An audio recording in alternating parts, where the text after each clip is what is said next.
Eh bien, on va passer sur Brigandine. Allez. Brigandine, alors j'espère que tout le monde dans le chat a vu Brigandine. J'espère que tout le monde ici a vu Brigandine. Parce que ça va spoiler. Oui. Ça. Parce que ça va spoiler sur les... C'est vrai? T'es sûr de toi? Ok. Alors, toi, je pense que tu rematerais le truc, tu découvrirais des choses par contre.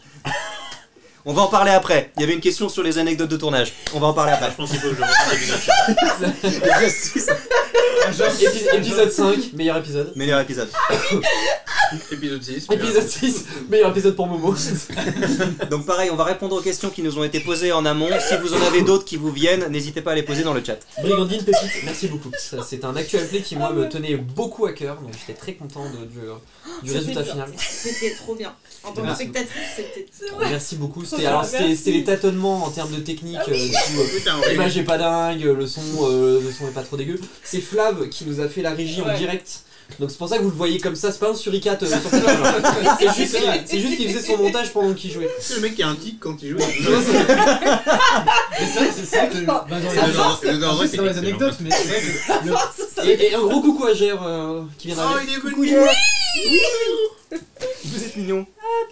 Parce qu'il m'a dit non, je ne viens pas. Tout à l'heure. Non, je ne viens pas, je boude. Donc ouais, non, Brigandine c'était très cool. C'est parti d'un... Peut-être faire rapidement la genèse de Brigandine, pourquoi on a fait ça. Déjà on voulait tester l'actuel play filmé. Enfin moi je voulais tester l'actuel play filmé, parce qu'il y a un petit peu un rapport de je fais ce que j'ai envie et les autres n'ont pas le choix et pledge. Ah non pardon, c'est autre chose. Charles, comment ça va Amir?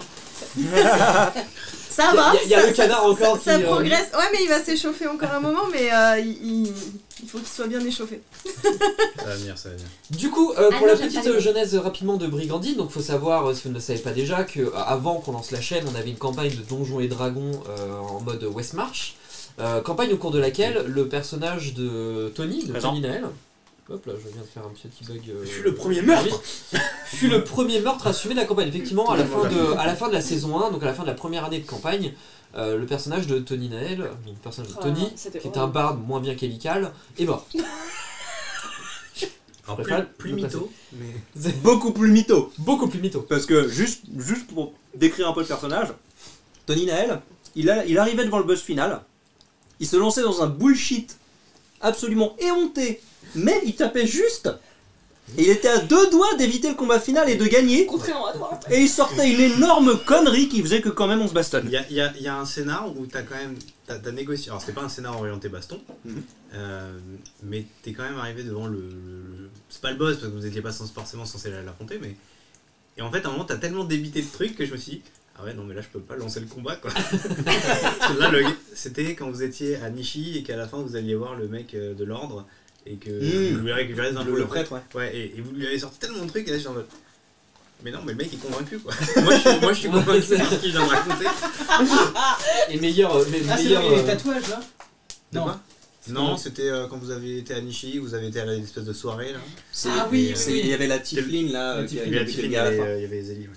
Et meilleure réaction de MJ du coup de ne pas provoquer le combat, chose que moi j'ai fait avec Tony Naël et notamment, et c'est notamment à cause de ça que j'ai lancé Brigandine derrière, c'est sur mon introspection en tant que MJ sur la manière de le faire. En vrai, il y a eu un combat quand même derrière contre des gardes. Qui ont d'ailleurs failli one-shot mon perso PNJ que j'avais prévu pour faire un perso à moi et qu'il a failli être one-shot. Parce que sur cette campagne Westmarch, en fait, Momo et moi, donc c'est un univers qu'on avait créé et Momo et moi on MJ petit à petit, donc on s'était plus ou moins réparti des zones géographiques dans la campagne.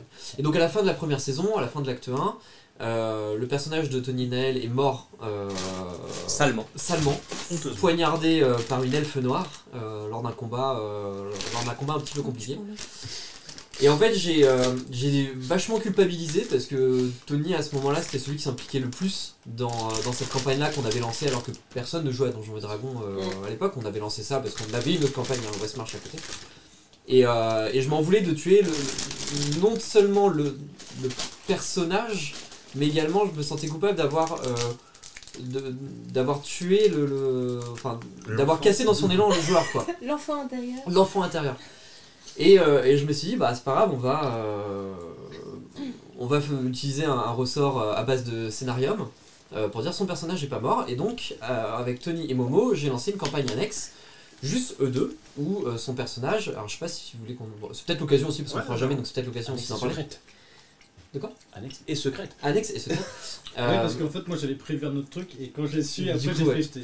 Effectivement. Et donc du coup on a fait une autre petite campagne à côté qui n'est pas arrivée à son terme, où le personnage de Tony Nael était ramené à la vie par les membres de l'ordre de l'Obsidienne, qui étaient un peu les grands méchants de l'histoire. En tout cas, au moment de ce scénario-là, c'était les grands méchants de l'histoire.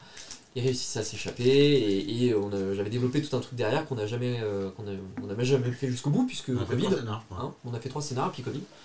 Donc, Après, on est passé à autre chose aussi. Ouais, après on est passé à autre chose en fait. Et donc les choses ne faisaient pas et on a un peu resté en suspens et je trouvais ça dommage.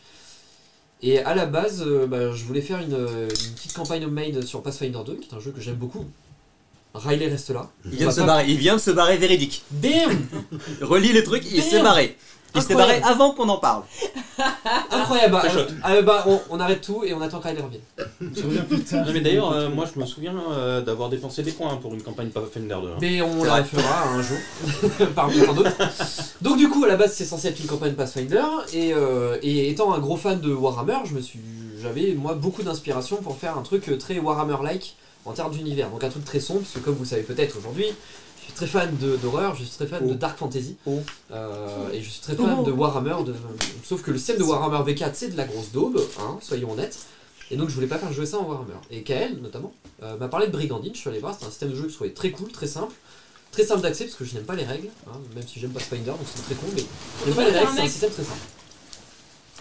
Et donc m'est venue l'idée de décrire plus ou moins la suite...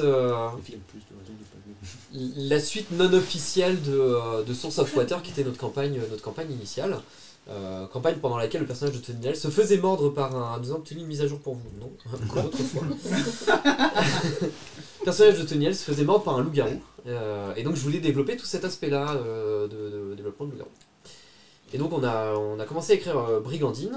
Enfin, j'ai commencé à écrire Brigandine, et en écrivant, petit à petit j'ai rattaché par rapport aux autres éléments de passé. Ils m'ont envoyé chacun leur background, on a créé le truc, et donc il y a la campagne qui s'est faite telle que c'était là. Et il y a eu énormément de clins d'œil tout au long de la partie. Je suis bien content que vous ne l'ayez pas trouvé, et c'était assez cool. Donc voilà un petit peu comment est né Brigandine. Il y a des persos de campagne complètement différentes, puisqu'il y avait certains de nos persos. Salut Il y avait mon perso de. Salut Goémon. Bonjour. Merci d'être passé. Ouais, merci beaucoup. Il y avait mon perso de Captain Vaudou. Pardon. Excusez-moi. Il y avait mon perso de Captain Vaudou. Exact. Donc il n'y avait rien à voir avec ni Source of Water, ni Brigandine, ni Rildo qui était là. Il y avait d'autres persos. Il y avait Elical. Il y avait Elical. Parce que Je crois qu'on avait tous un perso. Ouais, en fait, moi, mon objectif. Ah oui, c'est vrai qu'il y avait le cuisinier. Il y avait le cuisinier, je me suis trompé dans le nom, mais c'était ton perso. En fait, mon but c'était. C'était drôle ce perso. En fait, je voulais que sur c'est pas une campagne, mais sur l'aventure, je voulais que chaque personnage ait un clin d'œil par rapport à ce qu'il m'avait dit et par rapport à ce qu'ils avaient déjà joué avant. Et d'ailleurs, j'étais très embêté sur le personnage de Seb, puisque Seb m'avait envoyé, après la fin du scénario, m'avait envoyé un complément d'information. Et donc j'arrivais pas à intégrer ce qu'il m'avait mis, et ça me frustrait un peu, et on y reviendra parce que du coup j'avais pu le faire. Et voilà, donc Brigandine a été créé comme ça, et c'était une partie très cool qu'on a joué de 19h30 à 5h du matin. Oui, parce qu'il faut préciser que donc le truc a été tourné à la maison de campagne de ma mère. Je pense. Ouais, donc ça a été tourné à la maison de campagne de ma mère, où en plus de faire une partie, on s'est dit qu'on allait passer un week-end tous ensemble. Et à la base, on avait prévu de commencer le samedi vers 15h. Et puis on a pris un peu de retard parce qu'on a fait un barbecue. Et la veille, et on a installé tout le matos. Et puis évidemment, au moment où on a commencé à 16h30, 17h, ça marchait pas. Ce qui fait qu'on a commencé réellement qu'à 19h. Il y a eu en plus, je crois, d'autres problèmes techniques au début. Puis Clem qui a dû retourner aller chercher des Guinness au supermarché. Il y a eu ça juste avant, effectivement, il y a eu un arrêt Guinness. Voilà. Et en fait, la partie a duré. Après, juste sur la partie technique, c'est la première fois qu'on utilisait le matos comme il est là maintenant, où c'est assez facile à déployer, quoi. Mais là maintenant, avant c'était c'est la première fois qu'on l'utilisait, et c'était c'était vraiment du bricolage à droite et à gauche, trouver des trucs, etc. Et en fait, ça marchait, et c'était techniquement, j'avoue que moi j'ai vachement sué. sur le truc, genre ok il faut que je fasse ça. Non mais c'est vrai, il y avait tellement de... Il y avait un gros taf à faire, il y avait 4 caméras, c'était la deuxième fois que j'avais ce matos. C'est le matos qui est là maintenant et qui est facile à déployer maintenant pour moi. C'est pas le même parce qu'il y avait mon appareil photo. Il y avait ton appareil photo. D'où le cadre en fait autour de l'actualité, c'est qu'en fait sur une des caméras on avait un bouton d'enregistrement qui apparaissait tout le temps. Donc en fait on a mis un cadre pour pouvoir cacher ce truc là. Anecdote refresh pour pas que ça se mette en veille. Il fallait refresh donc de temps en temps on devait parce qu'il y avait un appareil qui faisait ouais c'est vrai, il fallait refresh. Tu vois il y avait plus de micros, il y avait plus de trucs etc. Et c'était pas les mêmes matériels, pas les mêmes trucs etc. Et pour moi c'était assez compliqué à genre ok différentes sources, différents trucs. Et c'est vrai que il fallait que il y avait Anthony qui m'aidait mais techniquement j'étais vraiment le seul à penser l'architecture quoi. Et c'est vrai parce qu'en plus tu joues donc et en plus je joue mais après le fait de jouer et de réaliser ça m'a pas tout je trouvais ça rigolo quoi. J'étais juste comme ça en train de piloter. Après t'as fait un perso qui était adapté à ça. T'as fait un perso qui avait zéro émotion, qui était là machin truc, qui balançait des perches. Mais je le savais, c'est pour ça que j'avais créé je savais que je réalisais et je savais que ce personnage là en fait j'avais créé un personnage en fonction de ce que j'allais jouer parce que je savais que j'allais réaliser, faire deux trucs en même temps et il fallait qu'un personnage un peu neutre et qui parle pas beaucoup pour pouvoir faire les deux en même temps. Si j'avais un truc un barde, impossible de faire en même temps quoi. Clairement. Mais du coup ça nous a vachement servi parce qu'après on en parlera après sur Art, mais du coup sur Art on a changé un petit peu de mode de fonctionnement. Donc Flav ne jouait pas mais on avait un ingé son Antonin qu'on te remercie si un jour tu vois cette vidéo. Parce que du coup tu gérais les volumes, donc on a un son qui est nickel sur Art et Flav qui du coup pouvait vraiment faire de la régie pure et dure, même s'ils ont piqué du nez. Après le repas on les a vu ronfler, mais au moins voilà, il y avait une régie en direct et ça c'était cool. Qui piquait du nez et t'avais Flav qui se racontait des blagues dans sa tête. Et qui rigolait tout seul. Mais ouais. C'est une façon de rester éveillé là. Il refaisait les dialogues. Je pense que ça sera dans les anecdotes de tout à l'heure. On en reparlera sur Art histoire de pas trop déborder. Du coup pour finir sur ce que je racontais, en fait c'est qu'on a commencé la partie à 19h30. Et finalement la partie a duré un temps normal, à savoir 7-8 heures, puisqu'il y a 7 épisodes d'un peu plus d'une heure, donc 7-8 heures, avec les pauses. Mais on a fini à 5h du mat. Et ce qui explique que certains épisodes, au bout d'un moment, il y a une espèce de dégringolade dans notre état général, et surtout le mien. Il y a une grosse dose de café qui a été créée, parce que du coup, en fait, j'avais un timer, et donc je regardais dès que ça faisait 1 heure pour trouver un cliffhanger pour pouvoir copier.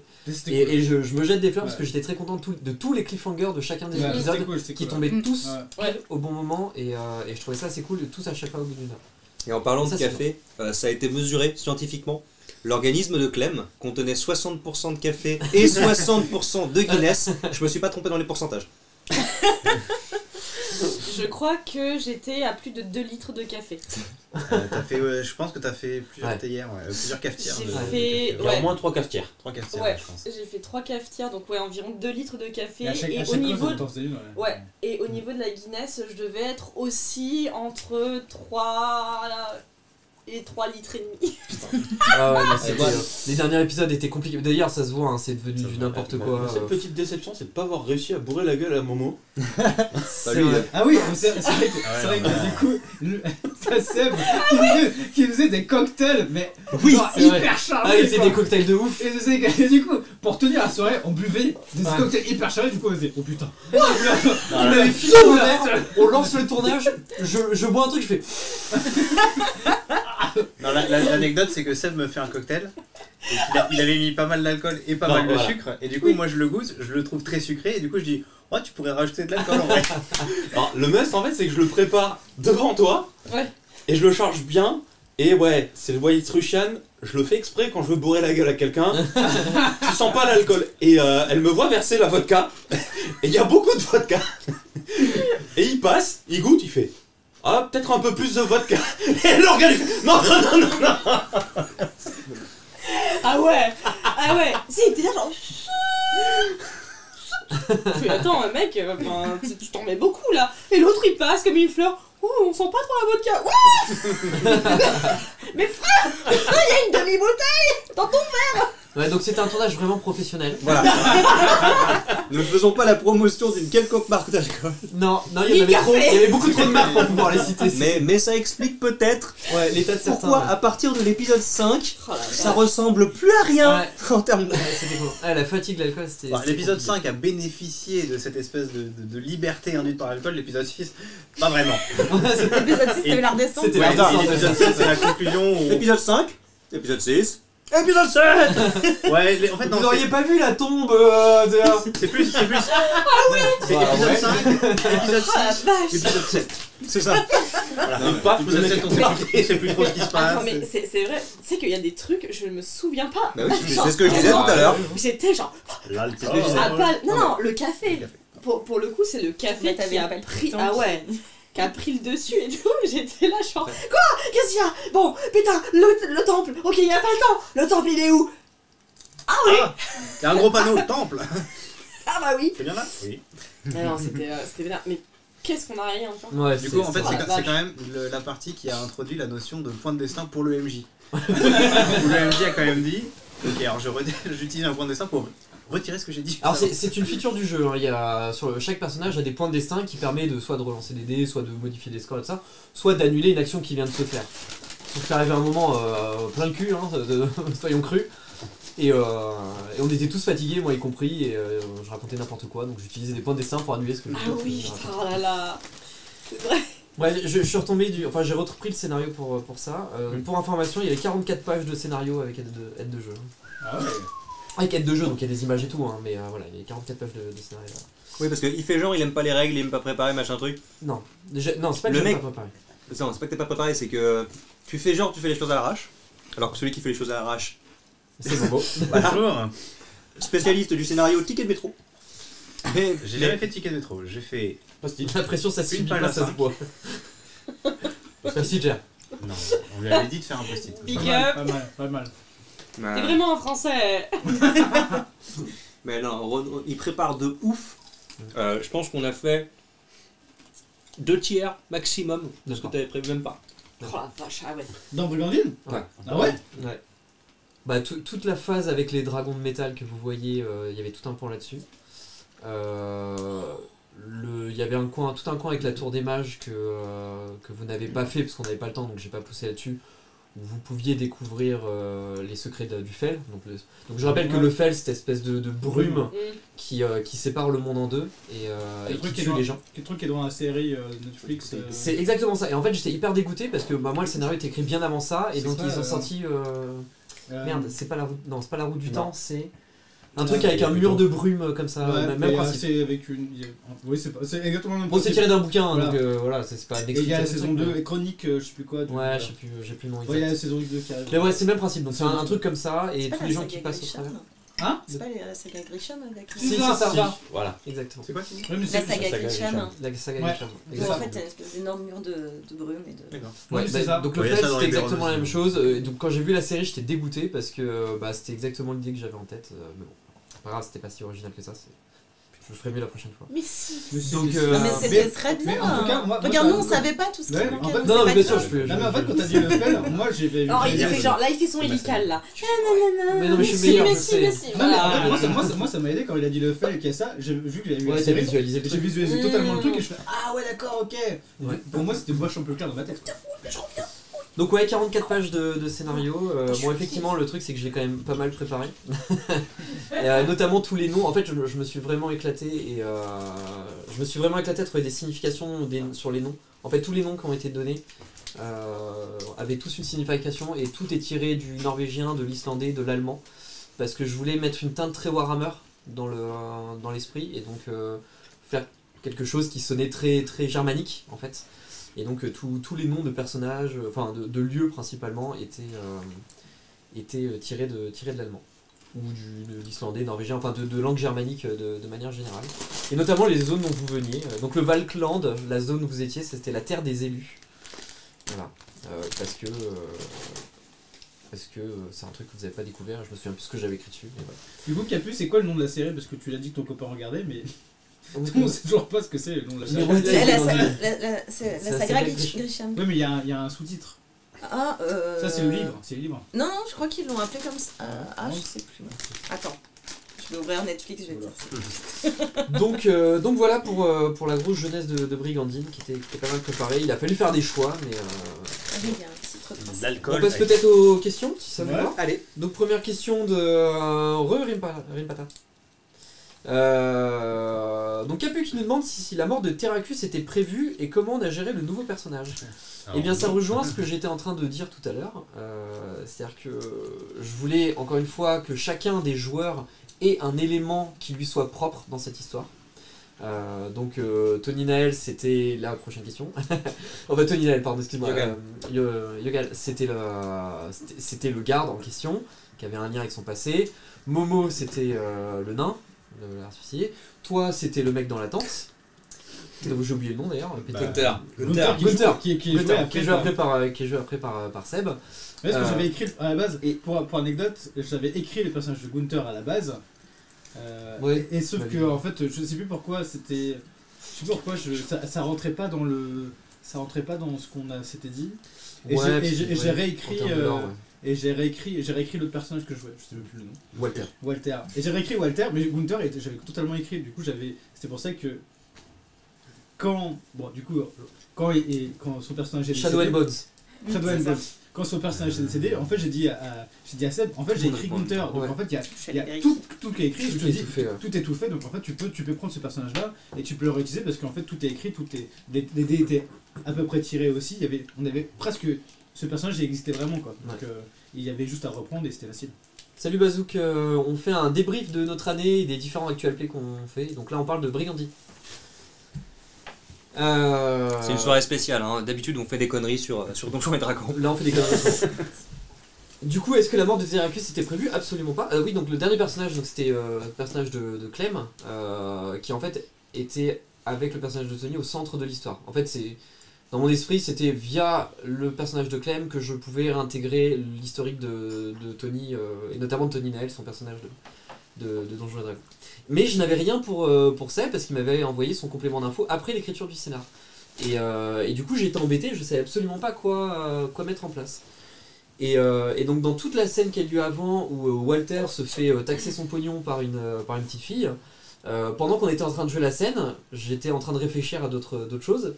Et à un moment donné je me suis dit mais Seb m'a proposé un personnage qui est un gladiateur, il y a un campement qui vient de se créer autour de la ville. Pourquoi est-ce que je foutrais pas une arène? Et donc en fait, tout le coup de l'arène n'était pas du tout prévu dans le scénario, j'avais absolument pas créé ce truc là. Et je me suis dit, on arrive sur le terme des 1 heure, les personnages doivent aller à un lieu, j'ai rien pour Seb, c'est le moment où j'avais d'intégrer ce truc là. Et donc du coup j'ai intégré cette arène là, et notamment le combat qui en découle. Et donc la mort de Terracus c'était tellement pas prévu que quand il est mort, j'ai eu une sueur froide, je fais oh putain. Elle était tellement pas prévue pour toi. Moi le perso était tellement bon, t'arrêtais pas de nous répéter. C'est vachement vous battez peut-être pas, c'est pas toujours bonne solution. Et moi j'étais là. Alors c'est un bourrin. Ouais non effectivement c'est moi la mort était tellement RP, c'est qu'en fait il était en mode gladiateur, il y allait. Et sa mort était jolie quoi. Ouais, effectivement. Elle était pas surprenante non plus, c'était que ça allait dans le truc quoi. Ouais, c'est un truc auquel je voudrais répondre sur une des questions qu'a posé Chat également sur les choses à gérer sur la mort d'un personnage. Donc on y reviendra. Donc la mort de Terracus était absolument pas prévue. J'ai mis tous les warnings que je pouvais. Je lui ai dit tu rentres dans un combat, t'as le droit de le refuser, t'auras pas le droit de prendre de pause, donc t'as le droit de le refuser. T'auras pas le droit de l'aide, donc t'as le droit de le refuser. T'as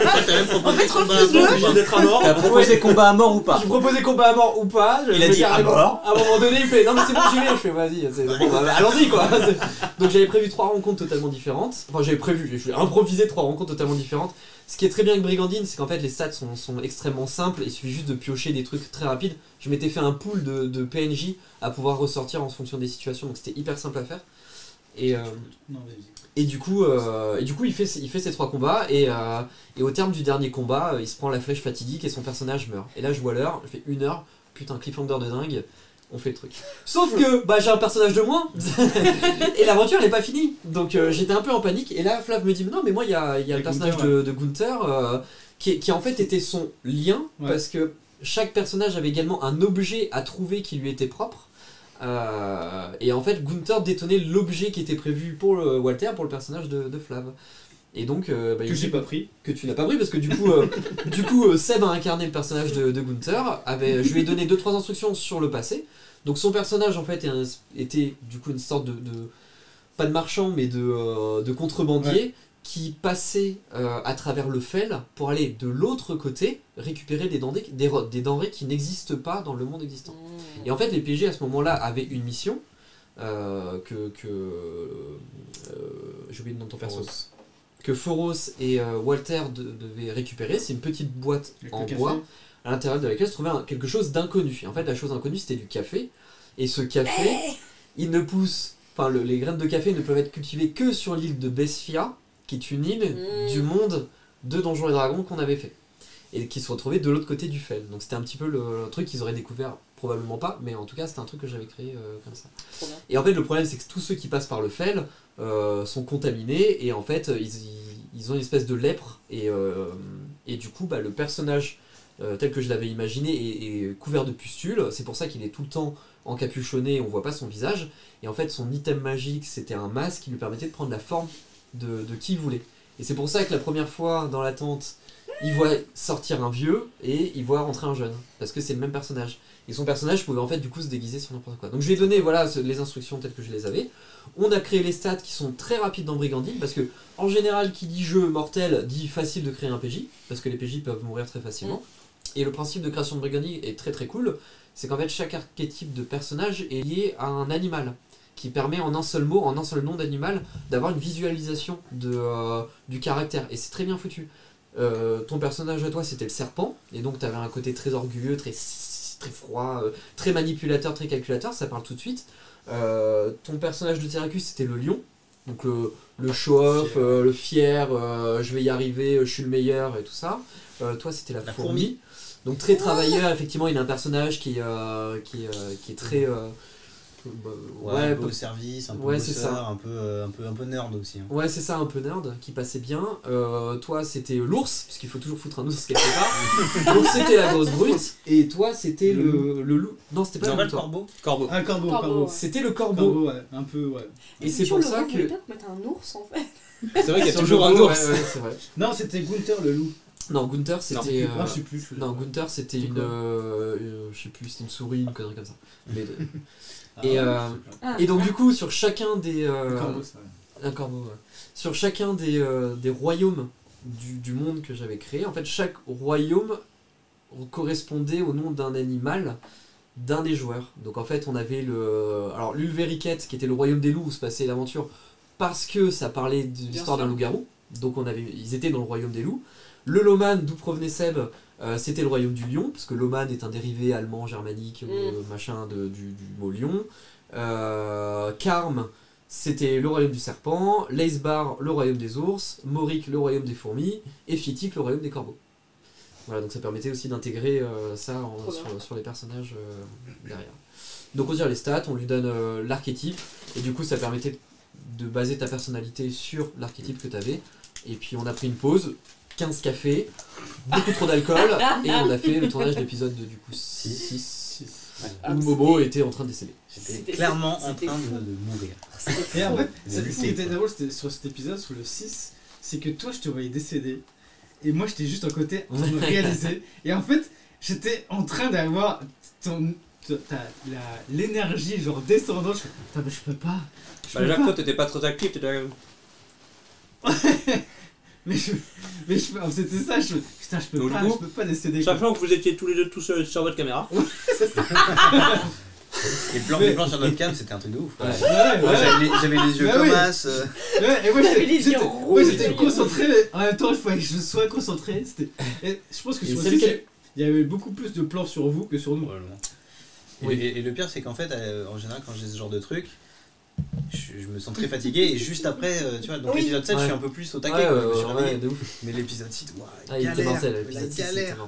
L'épisode 6, on était tous en état, moi j'étais surexcité. En plus, dans l'histoire, c'est le moment où ça retombe un peu, on vient d'avoir la mort. C'est clair. Il y a la mort de Tyracus. On arrive dans la ville, on rencontre le vieux, il se passe un peu de trucs. On passe une journée à se demander si on peut lui faire confiance, après il passe une journée à se demander s'il peut nous faire confiance, il envoie le gamin chercher un truc, ça a été vraiment le scénario. Effectivement. Donc ouais, normalement de Terracus c'est pas du tout prévu et du coup merci au reroll de Flav. C'est pas grave. Ouais. Alors, question pour Tony du coup, c'était qui la Bonsoir. vengeance de Yogal avec plus de détails que sa femme Oui. me demande Capu. Alors il faut savoir qu'on avait donc tous envoyé un background ad hoc pour ancrer un peu nos personnages là-dedans. Et même si il nous a posé des choses qui faisaient directement référence, moi je suis resté assez secret là-dessus. Parce que à la fois du point de vue RP au niveau du personnage et moi personnellement j'avais pas envie de tout déballer en mode ah bah le secret c'était ça parce que le personnage n'avait pas envie d'en parler et d'un point de vue scénaristique je trouve que c'est toujours plus intéressant d'évoquer des choses, éventuellement de les montrer, de les faire comprendre plutôt que de les étaler texto. Donc on avait compris que ce personnage de garde qui s'appelait Caméris, donc qu'il connaissait mon personnage et d'après ce qu'avait expliqué Doc au niveau de la description, que je me souvenais de l'avoir vu étrangler une personne qui s'appelait Marion. Et l'histoire du coup, c'est que mon personnage était à la base, et là il y a une petite référence à Roll and Play, mon personnage était manouvrier, pas dans une cité naine mais manouvrier néanmoins, et qui travaillait comme un taré pour pouvoir se payer une ferme avec sa fiancée qui était serveuse dans une auberge qui s'appelait Marion. Et du coup c'était voilà, un village près de la frontière, des conditions de vie très très difficiles, etc. Et donc il en chiait encore plus que les autres à faire des heures sup, etc. Et un jour, alors qu'il était en train de bosser à la mine, il y a une armée qui est arrivée, parce que la guerre s'était déclenchée, la guerre dont on parle d'ailleurs dans le scénario. Oui, parce que en fait ce sont des déserteurs de l'armée du Loman qui est en guerre avec le Veriket, donc la zone où il se passait. Donc en fait ils ont quitté le royaume d'où ils provenaient pour aller dans le royaume contre qui ils étaient en guerre de manière incognito. Et donc quand la guerre s'est déclenchée, des cavaliers sont arrivés dans le village et ont massacré un peu tout le monde, sans qu'à l'époque forcément les personnages sachent pourquoi. Et donc ça c'était pas forcément prévu dans ma tête. Pour moi il revenait, il découvrait le cadavre de sa fiancée. Et donc toi tu as introduit, au moment où tu m'as présenté le personnage, la dernière image que tu as de ses mains, de ses gants, c'est de les voir serrés autour du cou de Marion. Et j'insistais sur les gants parce qu'en fait les gants c'était un objet magique tiré du bouquin mais réadapté qui permettait d'avoir des capacités. Normalement le bouquin c'est je crois que lorsqu'on les utilise pour frapper, et en fait on avait modifié pour faire en sorte que c'est quand t'es étranglé ou c'est l'inverse. Ouais. En fait j'avais modifié pour que ça te serve quand tu utilises ta capacité spéciale. C'est ça. Mais du coup je ne les avais pas récupérés puisque je l'ai affronté trop c'est tard et très mal. Mais donc l'histoire c'était ça, en gros c'était mon ennemi juré dans le sens où il avait tué donc la fiancée de mon PJ. Et suite à cet événement, c'est suite à ça que mon PJ s'était enrôlé dans l'armée. Parce qu'il n'avait plus rien à faire de sa vie et il avait une rage incontrôlable qu'il a donc complètement canalisé dans la bagarre pour finalement rebasculer dans un côté un peu plus blasé de la vie. Et Mon Dieu, mais il y a combien de cadavres de Guinness là derrière? Et en train de te raconter un truc vachement poignant. Il y a 4 canettes qui sont en train de se Alors battre. en vrai il y a qu'une seule Guinness. Les autres Guinness elles sont dans là. Elles sont Tout va déjà bien. débarrassées les autres Tout va Guinness. On bien. rappelle que ce stream n'est pas sponsorisé Bah, par rien quelque du marque de bière que ce soit. Non. Et donc, le personnage de Yogal tel qu'on le découvrait au début de l'histoire de Brigandine, c'était un personnage qui était donc comme tous les autres un déserteur, un soldat déserteur, mais qui en gros juste profitait de la vie, était plutôt bon gars, appréciait de faire la fête, mais quand il fallait tabasser quelqu'un, il y allait gaiement aussi quoi. Voilà, mais qui avait un peu laissé tout ça derrière lui, et du coup, quand il a croisé ce fameux garde, ça l'a du coup replongé dans tout ça et dans toute cette violence qu'il avait un peu laissé derrière lui. Voilà pour l'histoire longue, mais dans le scénar, à aucun moment je n'ai trouvé vraiment de moment pour sortir ça, parce que pour moi Yogal c'est quelque chose dont il n'avait même pas parlé à ses frères d'armes, c'est quelque chose qu'il avait vraiment gardé pour lui, dont il n'avait parlé à personne. Et après, mon but en introduisant ce personnage c'était justement que tu puisses te confier. Ça n'a pas été fait, c'est pas si grave que ça parce que ça laissait une part de mystère, mais c'est vrai que ouais, dans le caractère du personnage je comprends l'attitude. Après ça aurait été une belle scène de roleplay je pense, d'expliquer ce qui se passe, notamment parce que tu avais le personnage de Joséphine qui te demandait à chaque fois, qui essayait de comprendre le truc, et tu restais ancré sur tes positions. Mais du coup, c'était un passage que j'ai trouvé assez intéressant et on en avait pas mal parlé parce que moi j'ai adoré jouer le personnage de Caméris, donc l'elfe en question, parce que ça a donné une ambiance hyper pesante sur la scène de manière générale, sur les joueurs. Et en tant qu'MJ, c'était très, très agréable parce que bon, vous avez vu qu'ils ont tendance à déconner assez facilement. Et du coup, c'était très agréable de réussir à placer une scène où tout le monde se taisait et tout le monde était attentif à ce qui était en train de se passer. C'était assez cool. Et pendant que je suis en train de dire un truc hyper sérieux, il y en a un qui est en train de jouer à communiste parti. Pour vous dire un peu le niveau d'implication, pas d'implication, de concentration que certains peuvent avoir. Donc ouais, non, c'était une scène qui était hyper cool à jouer de mon point de vue. Et en plus, ça te faisait aussi sortir un petit peu de ta zone de confort. J'avoue que sur la partie réelle, là j'étais en dehors du joueur, et sur la partie réelle, j'avais juste envie de faire des mini-zooms. Sur les yeux, tu sais. J'avais tellement envie de faire ça, genre là j'étais vraiment sorti de mon personnage, je fais, oh putain c'est trop cool, vas-y on va aller, ça serait bien de chercher ça, et j'avais tellement envie de faire ça parce que il y a eu des super moments, franchement, toute la partie niveau émotion il y a des trucs chouettes. Ouais, il y a eu ça, il y a eu la partie avec Après, il y a aussi le groupe lui-même, comment on l'avait conçu, qui a pas tant été exploité que ça au final, un petit peu. Mais on avait prévu qu'en fait, tous les persos, sauf celui de Clem, soient des déserteurs de l'armée qui avaient servi avec le mari de Clem et qu'on l'avait zigouillé. Plus ou moins sur ses ordres. Plus ou moins sur ses ordres, plus ou moins pour différentes raisons. Mais qu'on l'avait zigouillé et qu'il y avait tout un espèce de non-dit assez chelou autour de ça. Le fameux, on en parle. Oui, c'est le personnage qui l'a tué, c'était moi. C'est qu'elle avait commandité le meurtre de son mari à Walter et que Walter avait rassemblé l'autre bande, la bande, qui avait monté à la tête pour aller tuer et déserter, et qu'en fait Walter était vraiment entre deux. Le cul entre deux chaises, comme on dit. Mais en fait lui ce qu'il voulait c'était juste de l'argent quoi. Et c'est très cool parce que moi en termes d'écriture derrière, connaissant cette information là, ça me permettait. On avait développé une espèce de romance entre guillemets entre les deux personnages. Qui collait pas parce que ton personnage étant tellement manipulatrice, tu jouais la romance avec le sien qui jouait la romance pour obtenir plus de pognon, et à côté de ça moi j'avais intégré le personnage du valet là, j'ai oublié son nom, qui jouait la romance et je t'avais orienté, on en avait parlé et on avait cette idée là qui jouait la romance avec son personnage là, elle jouait la romance pour réussir à parvenir à ses fins, c'est-à-dire prendre les possessions de son mari, et le valet en question jouait la romance parce qu'il était au service du mari et c'est le mari qui l'a demandé. Mais c'est tous des putains d'enfoirés. Ouais, tout le monde était un enfoiré. Mais ça avait l'air de l'extérieur, ça avait l'air vachement joli de ça, en mode énamoré et tout machin. Mais c'est que dalle, c'est des ordures. Et en fait, mon personnage à la base, je l'ai conçu pour être une grosse ordure. Vraiment, mon personnage, je l'ai joué au départ comme étant une sociopathe. Rien à foutre, elle a eu plusieurs maris. Comment ça au départ tu nous as tous zigouillés à la fin et tu t'es tué tout. Oui, elle a tué tout le monde. C'était pareil. Elle est morte. Attends, les deux personnages qui sont vivants, c'est vrai que c'est le tien. C'est le mien. Non, lui il est mort 2 fois.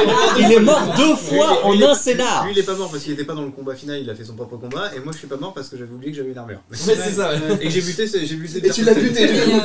En gros il y aurait eu qu'un seul survivant, c'était lui ou moi. Ouais, mais au départ. Je me suis fait buter ça, mais après c'est marrant franchement. Mais ça marchait. En 5 minutes, vous avez rasé Tony, buté sa fiancée et buté Marie-Claire. À ce stade, c'est du talent. Ouais, clairement. C'est du jeu de rôle. Je me souviens aussi quand on a designé le groupe, donc il y avait toujours l'idée qu'on était des déserteurs, qu'on avait buté le mari de Clem. Mais il y a un moment où on s'est posé la question, est-ce qu'on a buté le mari de Clem parce que en gros c'était un connard et qu'on voulait l'empêcher de faire un truc mal, ou parce qu'on est des gros lâches et qu'en gros on n'avait pas envie d'aller à la guerre. On était partis sur les gros lâches. Et à un moment on s'est posé la question, est-ce qu'on n'est pas une bande de gros losers, connards, lâches et tout ça? Et je crois qu'on a fait un espèce d'entre-deux au final. Ouais, c'est ça. Mais ça aurait pu être. Mais on était partis sur. Parce que vous étiez des lâches, moi je venais juste vous prendre parce que vous voulez déserter, je butais le mari et on partait quoi. Mais du coup c'était ça l'entre-deux, c'était que il y avait le pouvoir et en même temps la lâcheté quoi. Mais ouais, non mais c'était vraiment chouette. J'ai vraiment aimé jouer à Brigandine et surtout ces personnages-là. Vraiment, en tout cas moi mon personnage je l'ai beaucoup aimé. Ouais, c'était vraiment un bon groupe qui permettait de faire plein de choses. J'ai toujours espoir. Et toi, elle aurait pu être impératrice. J'ai toujours espoir qu'elle ne soit pas totalement mariée. Nous on l'a vécu à l'intérieur, mais toi, en le regardant, c'était comment? Parce que du coup, nous on l'a vu par chat, etc., mais on l'a jamais entendu. Toi, comment est-ce que tu l'as vécu? Comment est-ce que tu as vu? Qu'est-ce que ça t'a fait aussi de nous voir en live? Comment c'était quoi? De voir les côtés complètement irréguliers des moments où on touchait le front. Mais franchement, honnêtement, moi ça m'a pas... En fait, on sentait qu'il y avait des moments effectivement comme ça, mais en fait c'était pas choquant en soi. Donc, moi ça m'a pas choqué en tout cas. Et après j'avais aussi le contexte parce que vous aviez raconté sur le Discord justement que vous aviez pas dormi de la nuit, etc. Donc j'avais le contexte aussi. Venez sur Discord. Oh secours. Mais en même temps, moi j'ai bien aimé, j'ai trouvé que vous étiez à fond et ça se sentait que vous preniez plaisir à jouer ensemble en fait, mais vraiment en étant physiquement les uns avec les autres en fait. Non mais c'est vrai, et c'était vachement chouette. Et en plus vous étiez vraiment dans vos personnages, enfin là en plus je fais une mention un peu particulière pour Clem parce que franchement la façon dont t'as incarné ton personnage, j'ai trouvé génial quoi. Ah trop bien, merci. Alors, en plus vu que je passe maintenant pour la grosse psychopathe du Discord, j'aime bien ce genre de perso. J'aime bien ce genre de perso quand c'est quelqu'un d'autre qui les incarne, comme ça je suis pas toute seule. Elle est peut-être pas la pire en vrai. Et voilà, tu vois. Non mais en vrai franchement c'était, j'ai trouvé ça vachement bien. Il y a eu des moments de RP où vraiment j'étais là. Ah ouais, cool quoi.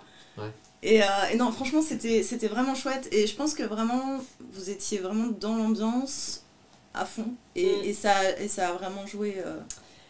Pour le coup, le moment de RP avec qui se fait buter déjà? Tout le monde. Pas tout le monde. Non, au tout début, c'était mon... Ouais, le alphelin. Fibin. Fibin. Quand il est mort, t'étais pas bien. J'ai failli réellement me mettre à pleurer. Parce que j'étais tellement dans le truc que franchement, j'ai senti d'un seul coup... donc on n'est pas, à part Tony, Flav, on n'est pas acteur. Moi je suis pas du tout actrice, etc. Et en fait cette espèce d'émotion de comprendre l'enjeu pour mon personnage, etc. Vraiment j'ai eu une vague d'émotion de ouf. Et j'ai failli vraiment me mettre à pleurer. C'est cool. J'étais vraiment à 2 doigts. J'étais à 100 de la larmichette. Non mais il y a eu des moments où tu sentais que c'était l'émotion elle était là dans certains moments. Le personnage de Fibin était assez cool à créer parce que je connais un peu Clem, je sais quels sont tes rapports avec la famille entre guillemets. Je sais que c'est toujours... Tu fais toujours des situations conflictuelles en jeu de rôle là-dessus. Tout à fait. Et donc ton postulat de base c'est que ton père avec qui t'es en froid a disparu et c'est ce qui vous emmène plus loin. Et c'était de base un objectif pour lequel tu devais y aller à reculons. Et donc de fait d'avoir placé Fibin dedans, moi j'étais assez content parce que c'était finalement la figure paternelle qu'il avait pas. C'est quelqu'un qui tue ses maris, c'est quelqu'un qui est odieux et pourtant c'est quelqu'un qui est juste une gamine face à un alphelin qui fait 80 cm de haut et qui lui parle comme son père alors que c'est juste son serviteur. Et donc je suis content que tu me dises que il y a eu un truc qui s'est créé sur ce personnage là parce que c'était ça se sentait quand même en tant que spectateur ça se sentait un petit aparté, merci Riley qui dit que Brigandine c'était excellent, merci à Cédric c'était un bon groupe de champions. On a Bazook qui nous dit donc en gros dans le jeu vous créez des persos, vous leur donnez un caractère animal et vous faites le scénario plus ou moins vous-même. C'est le cas dans Brigandine, c'est pas toujours le cas dans Natazarine, c'est un scénario officiel. Art, qu'on verra juste après, c'était un scénario officiel. Brigandine, c'était un scénario maison. Et effectivement, le principe du jeu, c'est que chaque personnage est créé par rapport à un archétype animal. Donc, tu choisis un animal dans une liste qui donne des stats d'un point de vue de jeu, mais qui donne surtout une orientation dans la manière de jouer ton personnage. C'est surtout plus en termes de ressenti, de description. Ouais. Tu vois, on dirait, Terracus il est fort comme un lion, et t'imagines un personnage fier, machin. Ça veut pas dire qu'il a des caractéristiques de lion, forcément des cheveux en bataille ou des dents ou des trucs comme ça. Il n'y a pas de rapport physique avec pas forcément en tout cas, mais c'est pas le but du jeu, c'est plus la description et l'aura qu'évoque le personnage. Comme des Signastro en fait. Un peu, un peu de la même manière, ouais. Mais c'est vrai que l'animal est très parlant parce que tu dis renard, tu vois tout de suite l'animal rusé et donc tu vois tout de suite un animal un peu tu vois tout de suite un personnage qui est très agile, qui est très fourbe, qui est très menteur. Tu dis le rat, tu vois toujours tout de suite l'accro aux champignons. Tu dis le rat, tu vois le brouillé. J'allais dire c'est ce qui choque chat, oui effectivement, je reviens un petit peu en retard. Prenez du plaisir à jouer les uns avec les autres physiquement, c'est un bon titre général pour la table. C'est un bon titre. C'est ce qui choque, mais qu'est-ce qui choque? Ah, qu'est-ce qui choque? Qu'est-ce qui peut bien choquer? Pardon, Oui. Nuance. C'est vrai ce que tu dis, et Laurent, c'est vraiment pour nous de donner vie à un PJ. Vous avez un bonnet casquette Pantoli. Mais depuis tout à l'heure, il est dessus. Depuis tout à l'heure, il transmet ça. Vous avez un bonnet, Depuis tout à l'heure, Calu, une réplique, 2 répliques sur 3, Calu, c'est Tony est rasé, ça me choque. Depuis tout à l'heure, il est là-dessus. Ça arrive. C'est pas grave. Ça va bien se passer. Ils ça sont va tombés dans la nuit. Regarde, on peut mettre un petit manga sur la tête de Tony. C'est pas mieux, c'est pas mieux. C'est vraiment pas Tu mieux. dis que c'est une super idée les animaux, j'espère que quand on fera la campagne impériale, tu utiliseras le système brigandine. Parce que Warhammer, pitié, pas pitié, me fais pas jouer du Warhammer, par pitié. Les persos évoluent même quand vous n'êtes pas sur le jeu. Ça dépend. Non, en général, non. Les personnages évoluent seulement pendant les scénarios. Après, ça dépend des systèmes, ça dépend de plein de choses. Sur Donjon, assez souvent, sur Donjons et Dragons et les assimilés 5ème édition, on considère qu'il y a ce qu'on appelle du downtime. Du temps mort, c'est-à-dire entre les histoires, entre les missions, entre les scénarios, les personnages sont censés avoir une certaine vie. Ils peuvent aller acheter des trucs, ils peuvent travailler, ils peuvent voilà. Après ça dépend vraiment, mais en général les personnages progressent vraiment en jeu, et quand ils montent de niveau, effectivement, là il y a tout un truc qui se joue plus ou moins off-screen, qui est de gagner des capacités, c'est quelque chose de très mécanique. Il gagne des pecs. On est redondant sur les pecs quand même. On a un truc sur les pecs. Il y a un truc avec les Les pecs. cheveux de Tony sur les pecs, je crois qu'il y a moyen de C'est faire un ça. beau comme ça. Et donc là, tu disais un truc. Je C'est le truc qui manque en fait. Et Laurent, c'est quand on crée un PJ, en fait, ce qui est intéressant, c'est de créer l'environnement. C'est ça aussi à chaque fois quand on crée un personnage. Et du coup, là, je reviens un peu sur le théâtre, mais quand tu crées un personnage, tu crées pas forcément sur ce qu'il est et ce qu'il fait, mais tu crées aussi son entourage. Comment il interagit avec les autres, comment il peut être façonné. Et en fait, c'est ça, comment il interagit avec. Comme si on prend Zelda, si on prend Link, comment est-ce qu'il va créer. Comment est-ce qu'il. Quand il va rencontrer. Bah oui. Comment il va créer des links Oh, ça alors. Est-ce que le nom aurait un lien? Est-ce que le nom aurait un lien? Mais ça ne s'arrête plus. Voilà, comment il interagit avec son environnement. Et c'est ça qui est intéressant, et de voir aussi comment les différents environnements se télescopent et comment on peut s'écouter les uns les autres. Et je trouve ça assez intéressant dans le jeu de rôle parce qu'on a tous un environnement particulier, tous une idée particulière, tous des jeux complètement cons. Mais moi apparemment il va falloir que je travaille sur ma famille. Voilà. J'ai un petit Apparemment, il y a un petit fond de Mais- sécurité derrière. Dans tous les cas, que ça va s'arranger. C'est pas aussi Starlink bien que ça va s'arranger. Et j'ai trouvé un méga truc dessus, donc me change pas ça. Pour te répondre, Bazook, c'est en gros une session, juste la session jouée, une séance, donc c'est juste un morceau de. Voilà, ça peut durer plusieurs heures. Là, sur Brigandine, on a fait 7 heures pour 7 épisodes. On a fait 7 épisodes, donc pour un peu plus de 7 ans. Un peu plus de 7 heures. Un peu plus de 7 heures. D'ailleurs, je fais un aparté, mais je pense qu'il est derrière Bazook en fait. C'est dans mes contacts à C'est moi. vrai. Bah bienvenue à toi, viens sur le Discord. Viens sur Discord. Tu verras à quel point on humilie chat à longueur de journée. Viens te faire traumatiser En par ce moment, chat. mon pseudo c'est Chatan. Voilà. Chaton. Mais c'est mignon moi je trouve. Alors, aucun rapport avec les chatons. Non, Aucun rapport. non. C'est Non, plus- Sauf si elle les étrangle. C'est plus le côté démoniaque. Si elle les mange. C'est Satan avec un cheveu. Parce que il y en a qui la contredira carte, pas, mais les chatons c'est très bon, n'est-ce pas Clément? Saloperie, Satan. J'espère qu'il a la rêve parce qu'il m'a taclé sur une rêve Buffy l'autre jour et je l'ai toujours trouvé. On va peut-être passer aux questions suivantes parce qu'on a encore Art.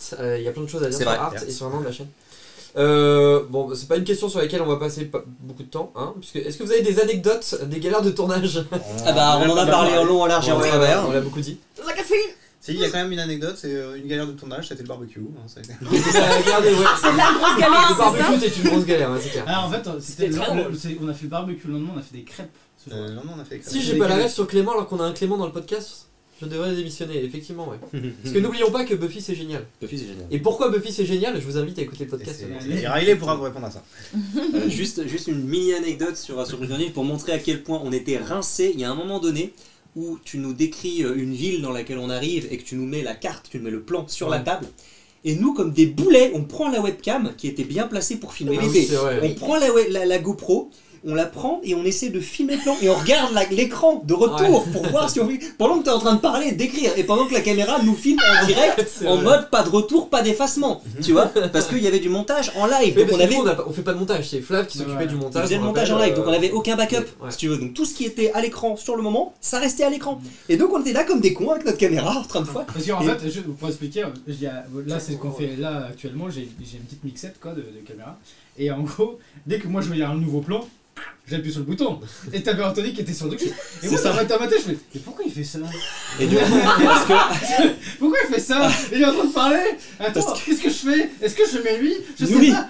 Est-ce que je mets la caméra qu'il est en train de manipuler n'importe comment? Je sais pas ce que je dois faire. Bon, je sais pas. Et mon bug, mon cerveau il fait.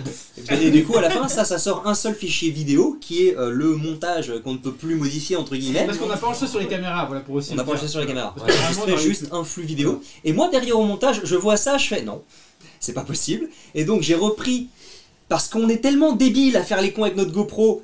On sait qu'on fait le montage derrière et qu'on peut mettre la carte dans le montage en tant que fichier JPEG, tu vois. Et donc moi derrière c'est ce que j'ai fait en recoupant, en bidouillant pour faire en sorte de cacher cette merde. Fait sur un site qui permet de créer des cartes des villes aléatoires et j'ai plus le nom en tête. Je l'ai en favori. Ouais, je l'ai en favori aussi. J'ai une autre anecdote de tournage, c'est qu'à la toute fin, on a fait des plans fixes médiéval fantasy en train de faire genre ça. Oui. Qui avait juste pour but en fait d'être inséré lorsque des fois le plan était pourrave. Ouais, c'est vrai. Je sentais que j'allais en chier au montage. En gros, on filmait le contre-champ et donc on a passé je crois 1 minute chacun à faire. Ouais, c'est ça. Dans le silence comme ça, on rigolait, vas-y regarde lui il rigole, regarde lui il rigole. Sauf que, dernière anecdote, Clem à ce moment-là avait changé de coupe de cheveux par rapport à toute la partie, elle avait changé de coiffure. Et si tu t'étais attaché ou détaché les cheveux à un moment donné, je ne sais plus, ce qui fait que c'était inexploitable. Voilà. Alors, au bout de 7 heures, c'était pas possible de tenir un script. C'était impossible. C'était mort. Non, et puis on était trop crevés. Enfin, clairement, on avait envie que ça se termine. Et l'anecdote ensuite, c'est l'anecdote de fin de tournage quand on est tous allés au dortoir. On dormait tous les 4 dans la même pièce. Tony nous a engueulé. Faut gueule! Ça suffit! Continuez de faire le bordel à 6h du matin!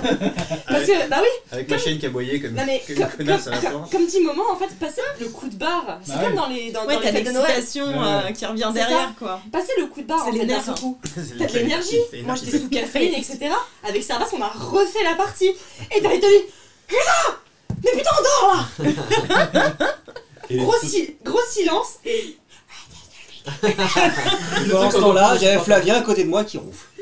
Flavien, c'est incroyable. Quand il touche un matelas, il dort déjà. Il ne sait pas, mais il est déjà. C'est un super pouvoir. Non, mais c'était vraiment très drôle. Ce petit week-end était très très. Ouais, c'était très sympa.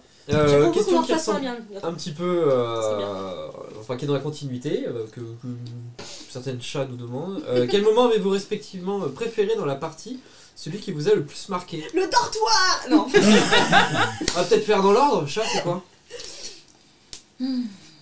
Réponds à ta propre question. Réponds à ta propre question alors que t'as pas joué, tu vois, ça s'adressait aux joueurs la question. Non mais c'est toi, tu es la voix des spectateurs. J'avoue que ta mort elle m'a mis sur le cul. Parce qu'en plus ça tombait tellement bien au niveau du cut que voilà. Et effectivement la relation qu'il y avait avec Fidan. Ouais, avec je vais le faire désolé. Feeding forever. C'est vraiment quelque chose où dans mon esprit c'est ce que quand j'y repense c'est ce qui revient beaucoup quoi. C'est quand Ergo Sam. Fidan donc je suis. Et plus toi qui as adoré, dis-nous aussi si t'es encore là. Tony, ton moment préféré ou celui qui t'a le plus marqué? Alors moi clairement il y en a deux, je pense que ça reviendra beaucoup. Le dialogue le plus absurde de l'histoire du jeu de rôle. Je voulais. Il est splendide, il faut le revoir, il faut le réécrire. Épisode 5. Épisode 5, c'est splendide. Qu'est-ce que tu fais là? Je travaille et toi? Bah je travaille, bah ouais, ok, bon bah on va. C'est ça, je l'avais oublié. L'incrédulité du MJ à ce moment-là. C'est ça, l'incrédulité totale. T'as ce moment, où je vais pour lancer la scène. Mais qu'est-ce que tu fais là? Et ce con il me répond, et toi? Mais je suis chez moi en fait. Il a tellement répondu du tac au tac, et là en fait t'es juste en mode impro, il se passe plus rien d'autre, t'étais là, et ce dialogue il est incroyable. Et on sort du dialogue, et t'as toute la pression qui retombe. Mais qu'est-ce qui vient de se passer, putain? Ah non mais meilleur fou C'était légendaire. Et donc ça, très clairement, et moi personnellement, à la fin, le moment où t'as annoncé Tony Naël, j'étais là. Bâtard. Alors ça a commencé en plus, mais j'ai rien vu venir. T'as semé des petits indices un petit peu partout, sur le personnage, sur l'histoire, etc. À la fin, t'as sorti la carte. J'ai senti le 2, j'ai fait oh putain. Mais jusqu'au dernier moment, c'est je pense quelques mots avant que tu dises le nom véritablement, quand t'as dit il est devenu un loup parmi les hommes ou je sais pas quoi, mais je savais que Tony Nell était devenu un loup-garou, et à ce moment j'ai fait oh bâtard. Mais moi j'avais tilté qu'il avait parlé de l'armure.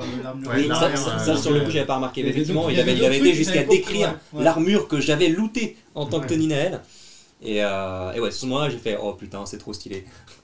C'était très cool. Alors ce que j'avais écrit, donc sur le cercueil écrit dans la langue des anciens elfes.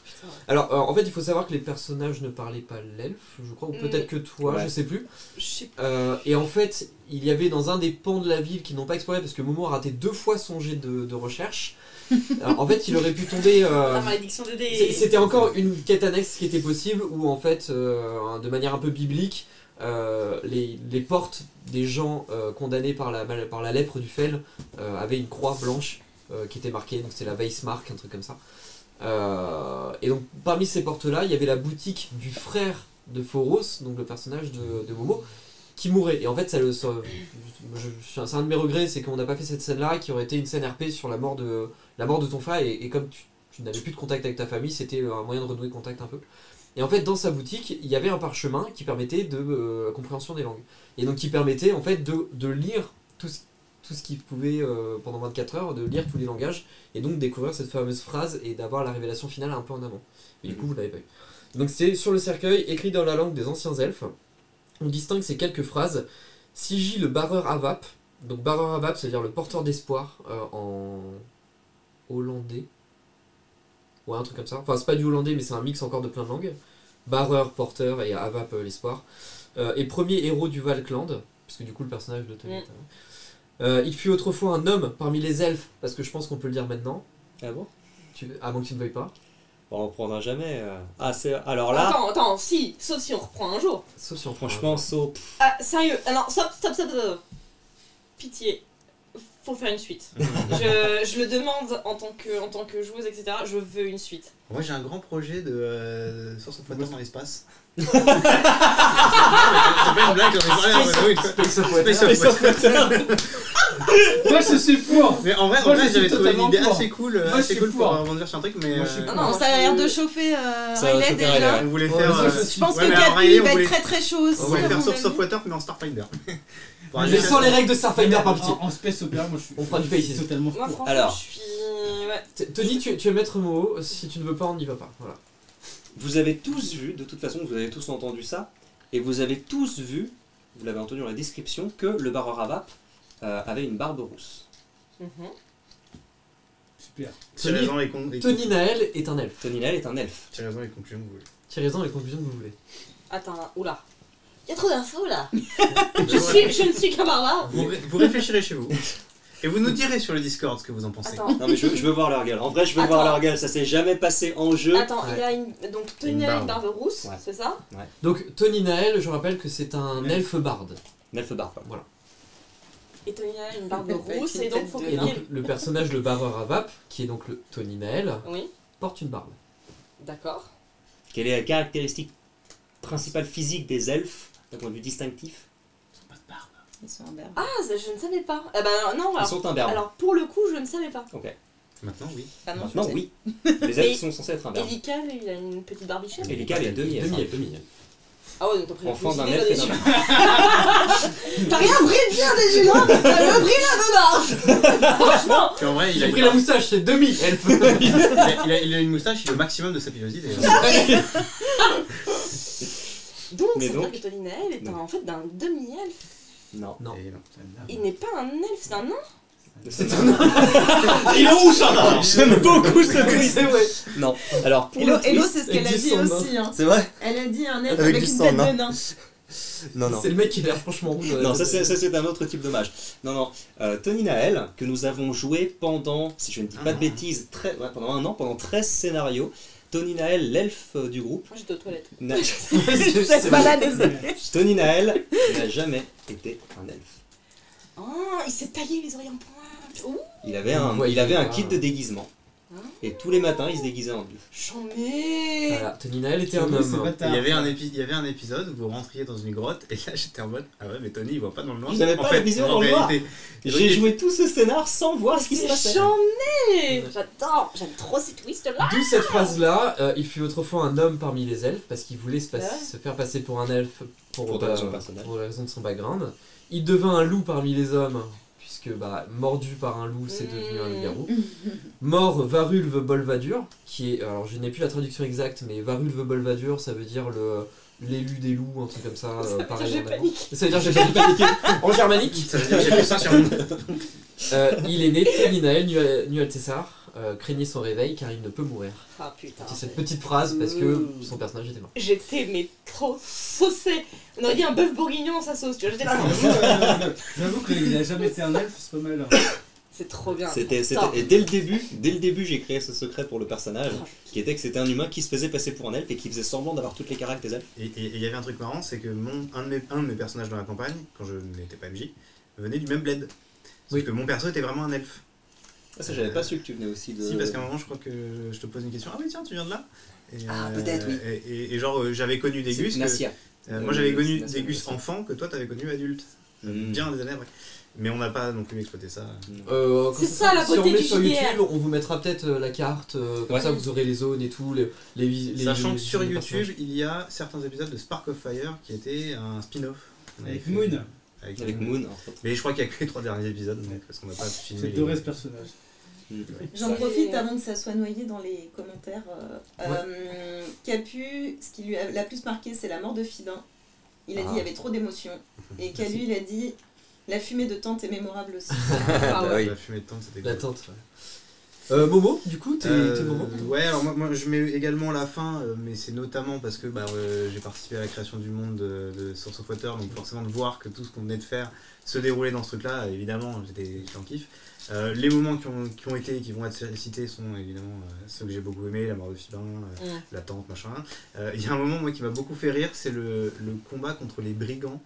Quand on est sorti du tunnel et que c'est là qu'on s'est dit ah ouais c'est ce genre de jeu où en fait on est tombé sur des brigands, on les a latés en un coup chacun. Voilà. Enfin, on a balancé 2 coups, il y en a 2 qui sont morts et les autres sont morts en fait. Parce qu'en fait vous aviez rencontré un troll juste avant, j'avais baissé ses stats de ouf pour que vous puissiez déjà vous appréhender la mécanique du combat. En fait. Mais là en fait on comprend que quand il avait dit que le jeu était mortel, le jeu était mortel, mon perso a tiré une flèche, il a one shot l'ennemi. Et là je dis d'accord, donc il va vraiment pas falloir qu'on déconne. Moi j'ai aussi beaucoup aimé en fait toutes les intros de scénar que tu faisais avec les figures encapuchonnées qui nous traquaient.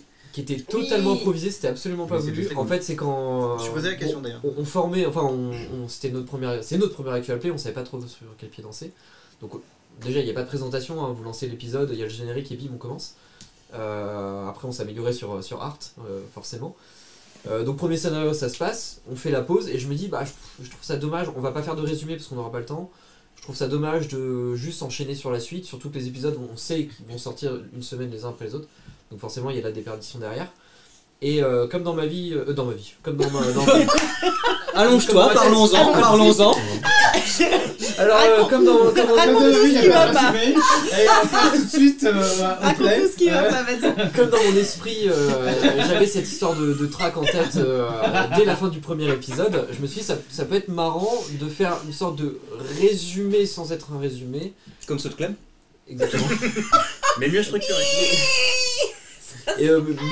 Qui retrace du coup le majordome parce qu'au final c'est lui plus un autre mec lambda qui est un draw parce que du coup ça servait l'histoire, ce sont des draws et du coup voir de leur point de vue ce qui s'est passé qui peut potentiellement donner des pistes au visionnage que les joueurs n'auront pas spécialement et ainsi de suite. Donc c'est totalement impro et ça a été improvisé approximativement entre le moment où il a dit ça tourne et le moment où j'ai dit le premier mot. Parfait. Nickel. Ça fait quelques heures que ça dérape parfois. Merci Charles. Oui, oui. Ça fait quelques années maintenant, du coup. Parce que ça fait 1 an qu'on stream, mais ça fait du coup 3 ans maintenant qu'on fait, en l'occurrence, cette campagne nomade qui est Source of Water. Et quand Clem dit qu'elle savait pas, elle était aux chiottes, c'est canon. Oui, son personnage a raté quand Clem n'était pas là parce que c'était une campagne Westmarch donc à géométrie variable, en fait, quand son personnage n'était pas là de manière canonique. En fait il faut préciser que c'est alors le principe d'une campagne Westmarch pour ceux qui savent pas c'est voilà. les joueurs jouent des aventuriers qui part d'une ville, d'un campement, peu importe, au milieu d'une zone inexplorée. Et en fait, chaque scénario est en fait une expédition des gens de la ville pour aller explorer une zone. Et ensuite, ils reviennent. Et chaque scénario peut être joué avec des joueurs différents, du coup. On n'est pas limité à une équipe prédéfinie et en fait à la session où on serait obligé de donner une suite.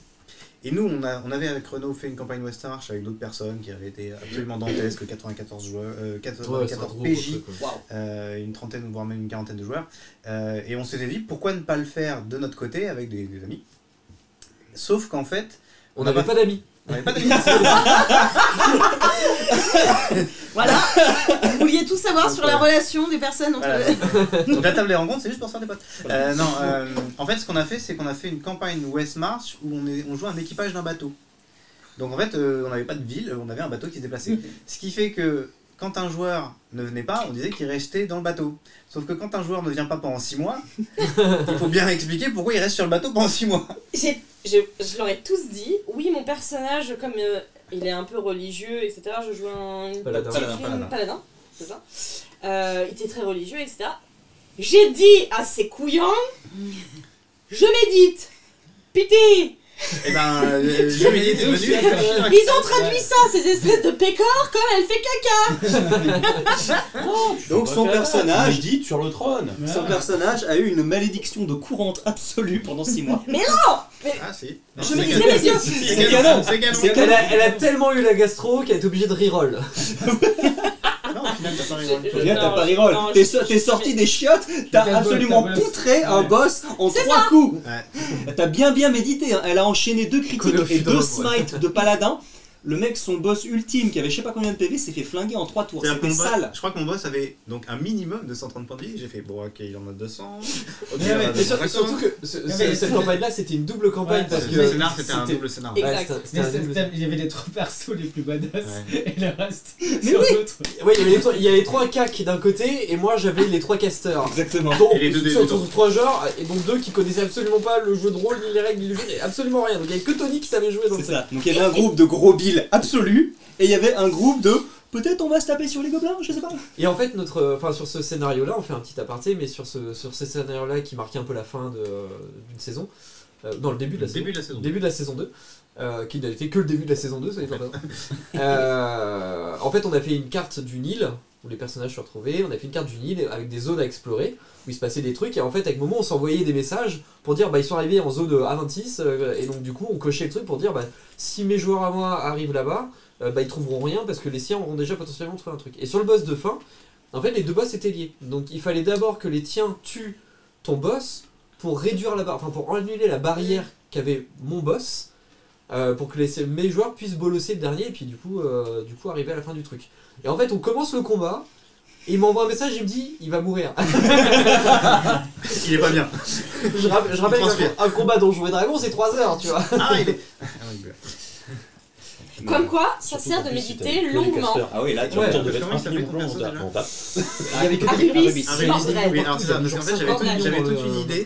C'est qu'à un moment je savais pas trop si tu reviendrais ou pas. C'était sur des. En fait, Arubis, ça pourrait être le clone d'un perso qui s'appelle Aru. Et du coup, il y aurait un autre clone qui s'appellerait Aruter. Aruter, on aurait sorti en fait toute la suite. Je me dis, après tout, pourquoi pas. Mais grave. Mais oui, je me souviens. Et mais c'était cool, moi j'ai bien aimé. C'était rigolo. Peut-être qu'un jour on fera la suite, après ça qu'il y a beaucoup de choses en cours. Donc ouais, c'était sur Donjon votre West March aussi, 5ème? Oui, c'était sur Donjon. Ouais. Et pareil, c'est du YOLO absolument absolu quoi. C'est bon pour tes moments forts? C'est bon pour mes moments forts. Clem, les tiens? Vous les connaissez déjà en fait, effectivement, c'est c'est ma première confrontation avec Flav au tout début. La négociation. La négociation où je me suis dit, où en fait intérieurement je me suis dit, ok, il va falloir que je trouve un moyen de le buter. Marcus, Walter ou Flav? Walter. D'accord. Bon, enfin. Mais à un moment, tu sais, t'es pris dans le personnage. Non, mais en fait, c'est ça moi qui a été. Il a fini mort. Hein. Pour le coup, qui a été très fin sur ce personnage. C'est pour ça que je suis très attachée, mine de rien, à ce personnage et que j'ai pas envie qu'il meure comme ça. Non, mais ça me fait chier que pour une erreur de caféine. Une erreur de caféine. C'est le jeu de rôle. Si tu veux, on peut même compter qu'il est mort 2 fois. Parce que j'avais ton apparence quand je me suis fait flinguer. C'est vrai. Bref. Ça fait encore plus mal. Vraiment, en fait, voilà, l'ensemble de Brigandine a été absolument enrichissant. Et bien dormi, ça. Hein? T'avais bien dormi. Très bien. Tony, moi. Flav, très bien aussi. Flav, très bien. Flav, très bien. Imperturbable. Seb aussi, je crois. Mais non, c'était une partie très très riche en émotions et j'ai pris vraiment plaisir à jouer, enfin, vraiment incarner à fond un personnage que de base j'aime pas. Ouais. Voilà. Un truc qui va à l'encontre de ce que tu fais d'habitude. Hein. C'est ça. D'habitude, je fais toujours des personnages bienveillants, machin, etc. Mamie Grid qui est effectivement barbare, un peu stéréotypé, un peu idiot de prime abord. L'enfant, c'était vraiment pas voulu. Vraiment, je ne pensais pas que j'allais embaucher un enfant. Et en fait, elle est très meurtrie par ça. Hein. C'est pour ça que maintenant, quand il y a un bruit dans l'émission, elle fait oula, je prépare la javeline, mais oula. Tu diras ça au loin. Mais allô, c'est pas pareil. C'est entendu. Mais Riley nous dit que tu étais génial. Qui Riley. Ah bah merci Riley. Non mais il sait. Et qu'elle nous dit qu'un bon transit pour la baston c'est important. Bah oui. Voilà, 2 salles, 2 ambiances. Hein. Ça me rappelle un matin. Alors non. Donc tes moments préférés. Seb. Donc, bref, j'ai beaucoup aimé Brigandine parce que ça a fait sortir. Oui, donc ça t'es moment. La comédienne que j'aurais voulu être. Voilà. Non, c'est beau. C'est beau. Donc merci à toi d'avoir fait sortir. Mais il y en a au moins un qui m'a remercié. Pas trop tôt. Cette personne-là me manque. C'est un titre. Ouais, Enfin, là, c'est édition méditer. collector quoi. Je vais méditer, je reviens. C'est ça, méditer. Seb. Non mais par contre, excuse-moi, Pardon. c'est vrai que le fait que tu l'aies joué sérieusement et que vous ayez... En fait, il y avait des fois des rigolades et tout, parce que vous étiez fatigué, fou rire, machin. Bien sûr. Mais en fait, de façon générale, le fait que... Moi, j'ai bien aimé le fait que vous ayez joué sérieusement, en fait. Ouais. Parce que, en fait, l'ambiance... Enfin, l'univers, l'ambiance... Se prête pas à être dans la vanne, tu vois. C'est ok, t'as un fou rire et franchement ça fait limite du bien parce que enfin même voilà parce qu'en fait c'est un moment ça qui fait retomber la pression pour tout le monde, mais en fait le fait que c'était sérieux, on se laisse, et je pense que c'est ce qui fait aussi qu'on a été plusieurs à se laisser porter par le truc, c'est que vous étiez aussi dans les personnages quasiment tout le temps entre guillemets quoi. Par les petits moments de voilà, mais sinon la plupart du temps vous étiez vos personnages quoi. Pareil, je me souviens de la tête de Tony quand il voit les gants. J'étais pas bien. J'étais genre J'aimerais pas être ce mec. Mais c'est même pas ça, j'ai même pas envie d'avoir toute l'histoire en fait du personnage de Tony à ce moment-là. C'est genre odieux, ce mec est odieux, j'ai envie de le défoncer mais je peux pas parce que mon perso il est tout faible. C'était odieux. Tant mieux. Et effectivement, notre RP c'était la force de Brigandine. Ouais, le RP c'était cool. Bon, je pense que de manière générale, quels que soient les actuels plays qu'on fait tous, c'est notre RP qui fait qu'on s'amuse bien et. Mais en vrai, je pense que sur le jeu en lui-même en fait. Est-ce que potentiellement on n'assume pas aussi d'être relativement bon joueur, enfin au niveau en fait de la comédie etc. Est-ce que on met beaucoup l'accent sur le roleplay de manière générale, quelles que soient les parties. On fait pas plus de trucs sérieux en fait. Parce que t'as vu les personnes. Déjà, t'as vu ce que quand on essaye. T'as vu ce que c'est là quand on essaye. Brigandine, on a ça là. Brigandine, c'était censé être sérieux. T'as vu le dialogue qu'ils ont fait tous les deux là. Ouais, mais au final, c'était sérieux. Alors oui, c'était sérieux, mais après, on s'est tapé le plus gros fou rire de cette décennie. Mais c'est vrai que c'était drôle. Mais c'est quand même le côté qui est agréable, c'est un univers qui se voulait sombre. Après, faire 7 heures. Tu peux pas faire 7 heures de trucs sombres. Même le dialogue, il était hyper sérieux. C'est juste. Le dialogue était sérieux, la situation était ridicule. C'est ce qu'on appelle la situation d'absurde. C'est que les dialogues sont sérieux, ils se comprennent les uns les autres. Et c'est juste que comment c'est perçu par les autres, c'est juste ça devient drôle, mais la situation elle est sérieuse en fait pour les deux. Mais je pense qu'il y a deux choses. Effectivement, nous en général, il y a tout simplement la bonne ambiance. Enfin, on voit qu'on prend plaisir à faire les choses, on blague un peu, tout en avançant dans le scénar. Ça se sent un peu tout le temps, je pense. Là, effectivement, comme le dit Calu, comme le répète Riley, le fait d'être en présentiel et d'être sur un setting un peu plus en dur avec une ambiance et tout. Il y avait un RP qui était il y avait la connivence qu'on a toujours entre nous, mais il y avait en plus c'était cristallisé en fait. Il y avait vraiment ce côté où il y avait la proximité, on s'écoutait plus, c'est plus facile. Là on le voit aussi, le fait d'être là, hein, c'est beaucoup moins, enfin c'est le bordel évidemment, mais c'est moins le bordel qu'en jeu. Je le vois quand je monte. Tu as la gestuelle tout simplement. Mais il y a toute la communication non verbale en fait. Exactement. Où tu dis bah voilà, tu vois quelqu'un va faire un mouvement, tu sais qu'il va prendre la parole, donc tu finis ta phrase et tu laisses la personne s'exprimer. Alors que encore une fois en ligne. On se parle les uns sur les autres et finalement c'est celui qui a la meilleure connexion qui peut réussir à placer sa phrase. Donc pas Clem. Donc pas Clem. Et pas Seb non plus. Clem Clint, hein, on le rappelle. Mais bref. Continuons. Et merci Capu. Moi parmi les scènes de refait, alors gueuler, faire mourir Terracus, pour le coup Terracus, moi j'avais plus ou moins prévu qu'il allait crever. Le personnage était tellement bourrin dans l'âme que... Et c'était prévu parce que le personnage dans sa conception était quand même tiré en grande partie de la série Spartacus où c'est des bœufs crevés dans l'arène, enfin c'était un peu son l'honneur ultime. C'est ça, c'était un peu le but du perso. Donc j'ai bien aimé le jouer parce que c'est le seul moment où j'ai vraiment pu jouer vraiment le gladiateur et gueuler. Pas trop fort parce que j'avais peur de réveiller ta copine. J'étais là, faut que je donne l'impression qu'il gueule. Effectivement. En plus, je crois que c'était juste au-dessus, potentiellement. Ouais, c'est pour ça que je prends une voix beaucoup plus grave et je suis là, je peux pas trop gueuler quand même.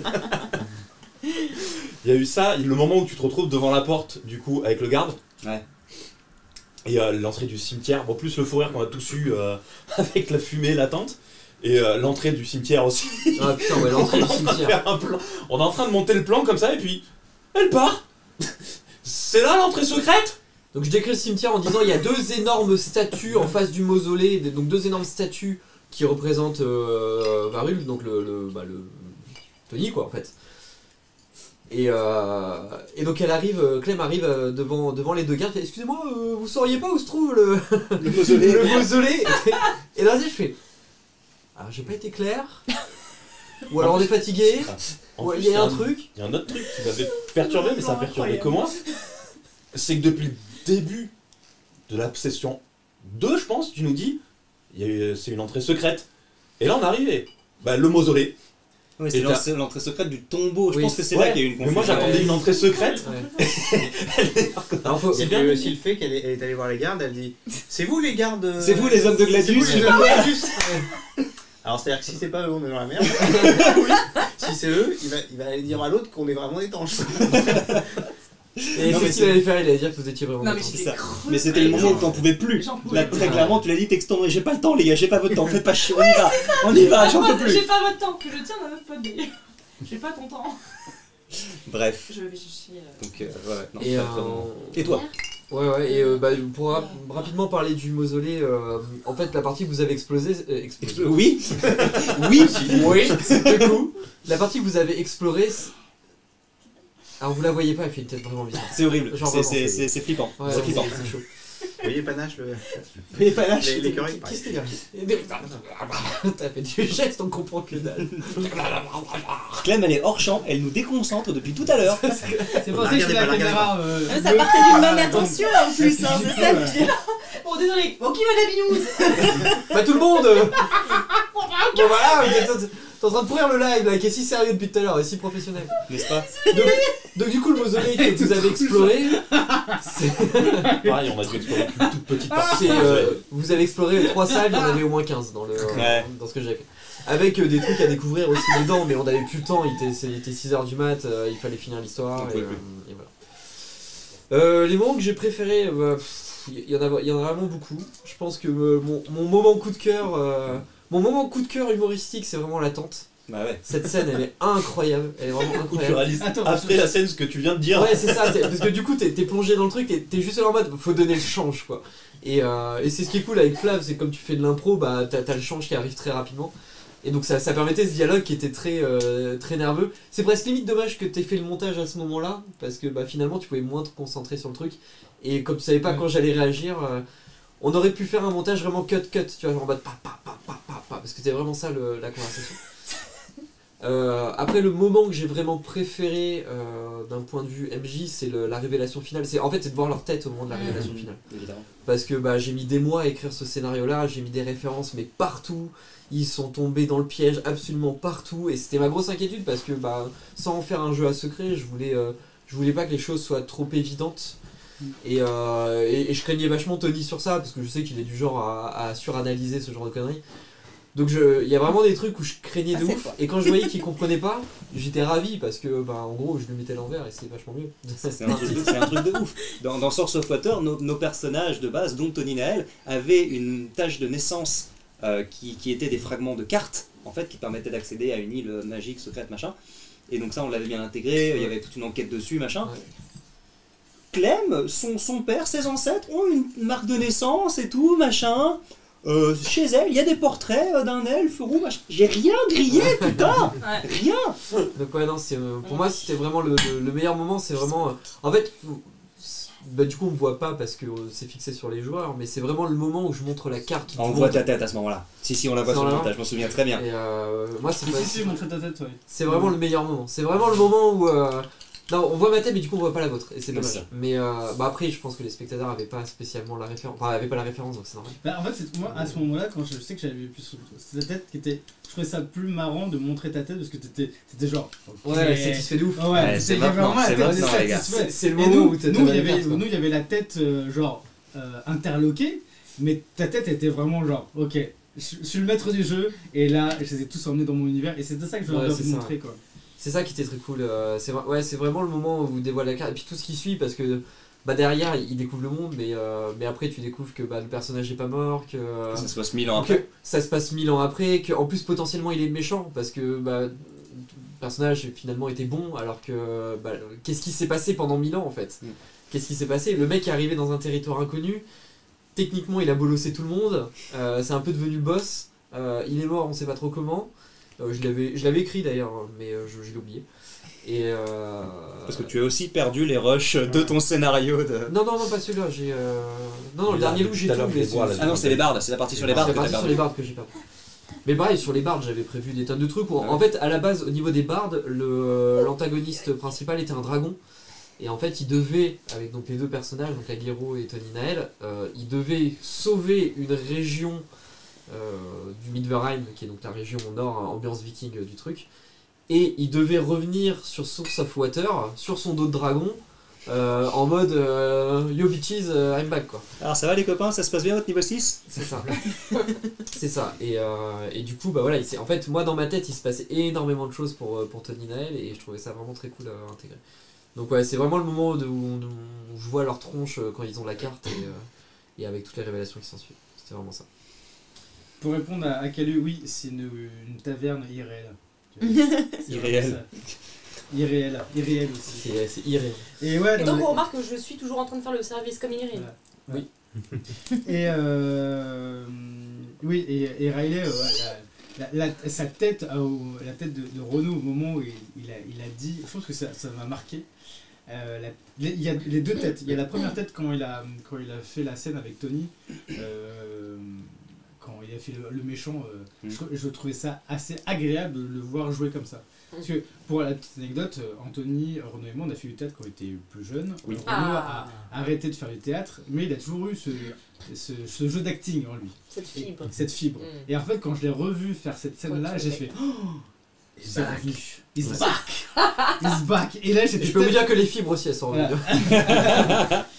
Tu médites aussi? Oui, et en fait, j'ai fait putain, cette scène est tellement belle, tellement intense. Et moi, ça m'a marqué parce que j'avais sur ce truc-là, comme on l'a dit, j'avais double casquette. J'avais le rôle de réalisateur et j'avais le rôle aussi de joueur. Et du coup, c'était cool et en même temps pas cool. Enfin, les deux étaient cool à faire quoi. Moi j'ai adoré réaliser et en même temps de savourer les moments que je pouvais mettre à l'image.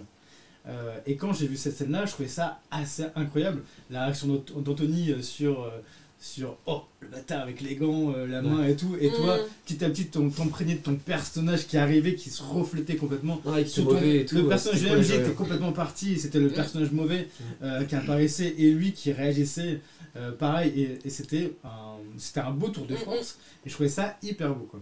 Un beau moment. Ouais, c'était un beau moment, c'était un très beau moment et ça m'a rappelé un peu la jeunesse et je trouvais ça hyper cool de mettre ça à l'image quoi.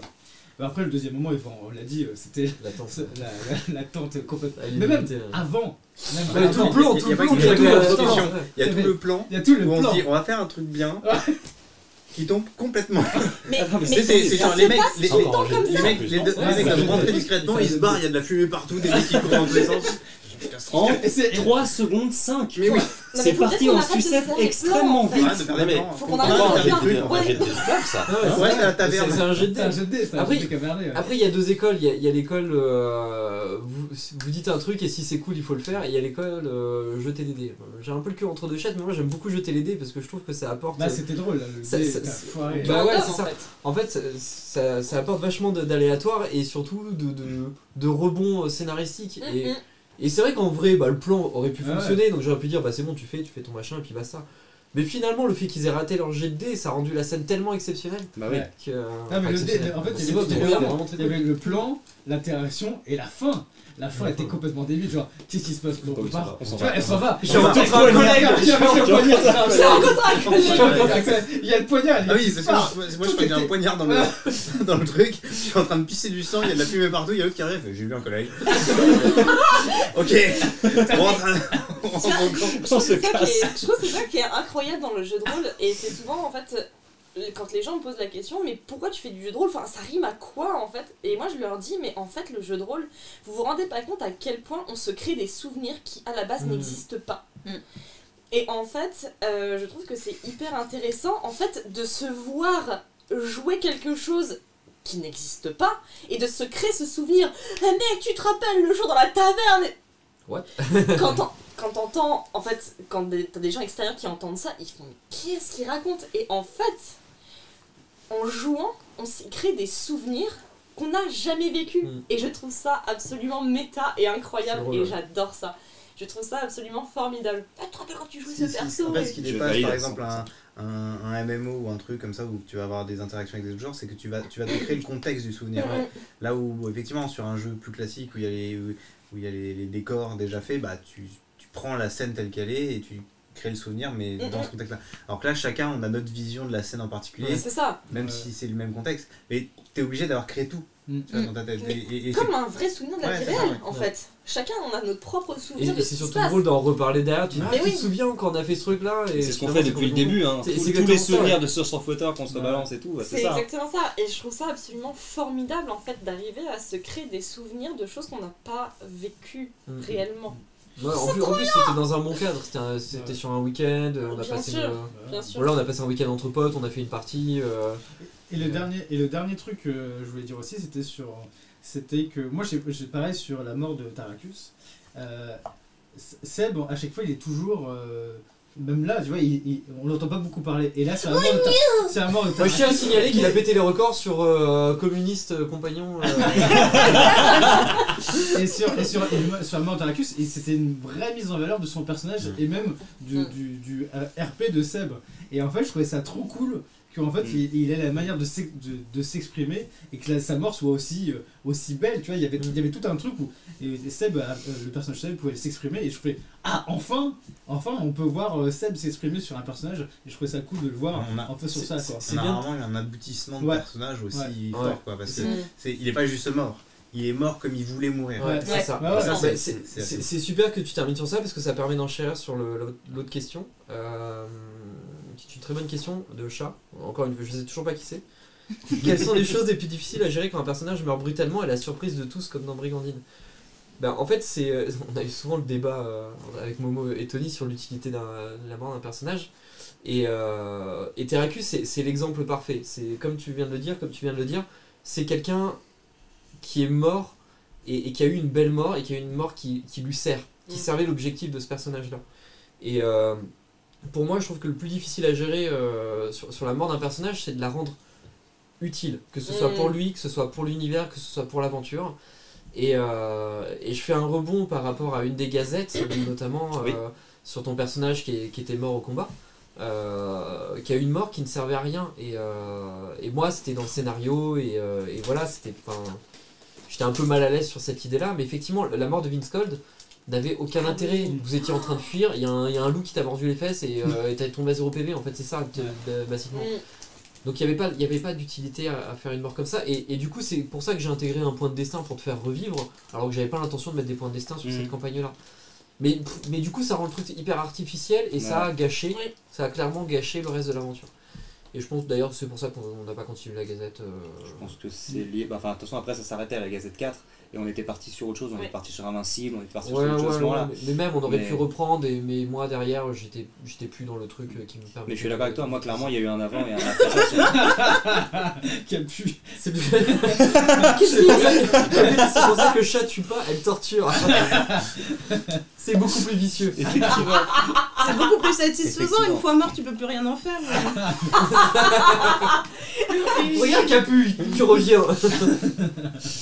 Non mais c'est clair, enfin, je suis entièrement d'accord, encore une fois, une mort de PJ ça peut être extrêmement cool, mais il faut que ce soit utile, il faut que ça serve le personnage, l'histoire, voilà, la mort de Tony Nael, même si elle n'était pas tout à fait vraie finalement, sur le coup c'était vraiment chouette parce qu'en plus, moi sachant son historique et tout, il est mort pour sauver le personnage de Sorbass, son PJ s'appelait Sorbass, qui était un elfe.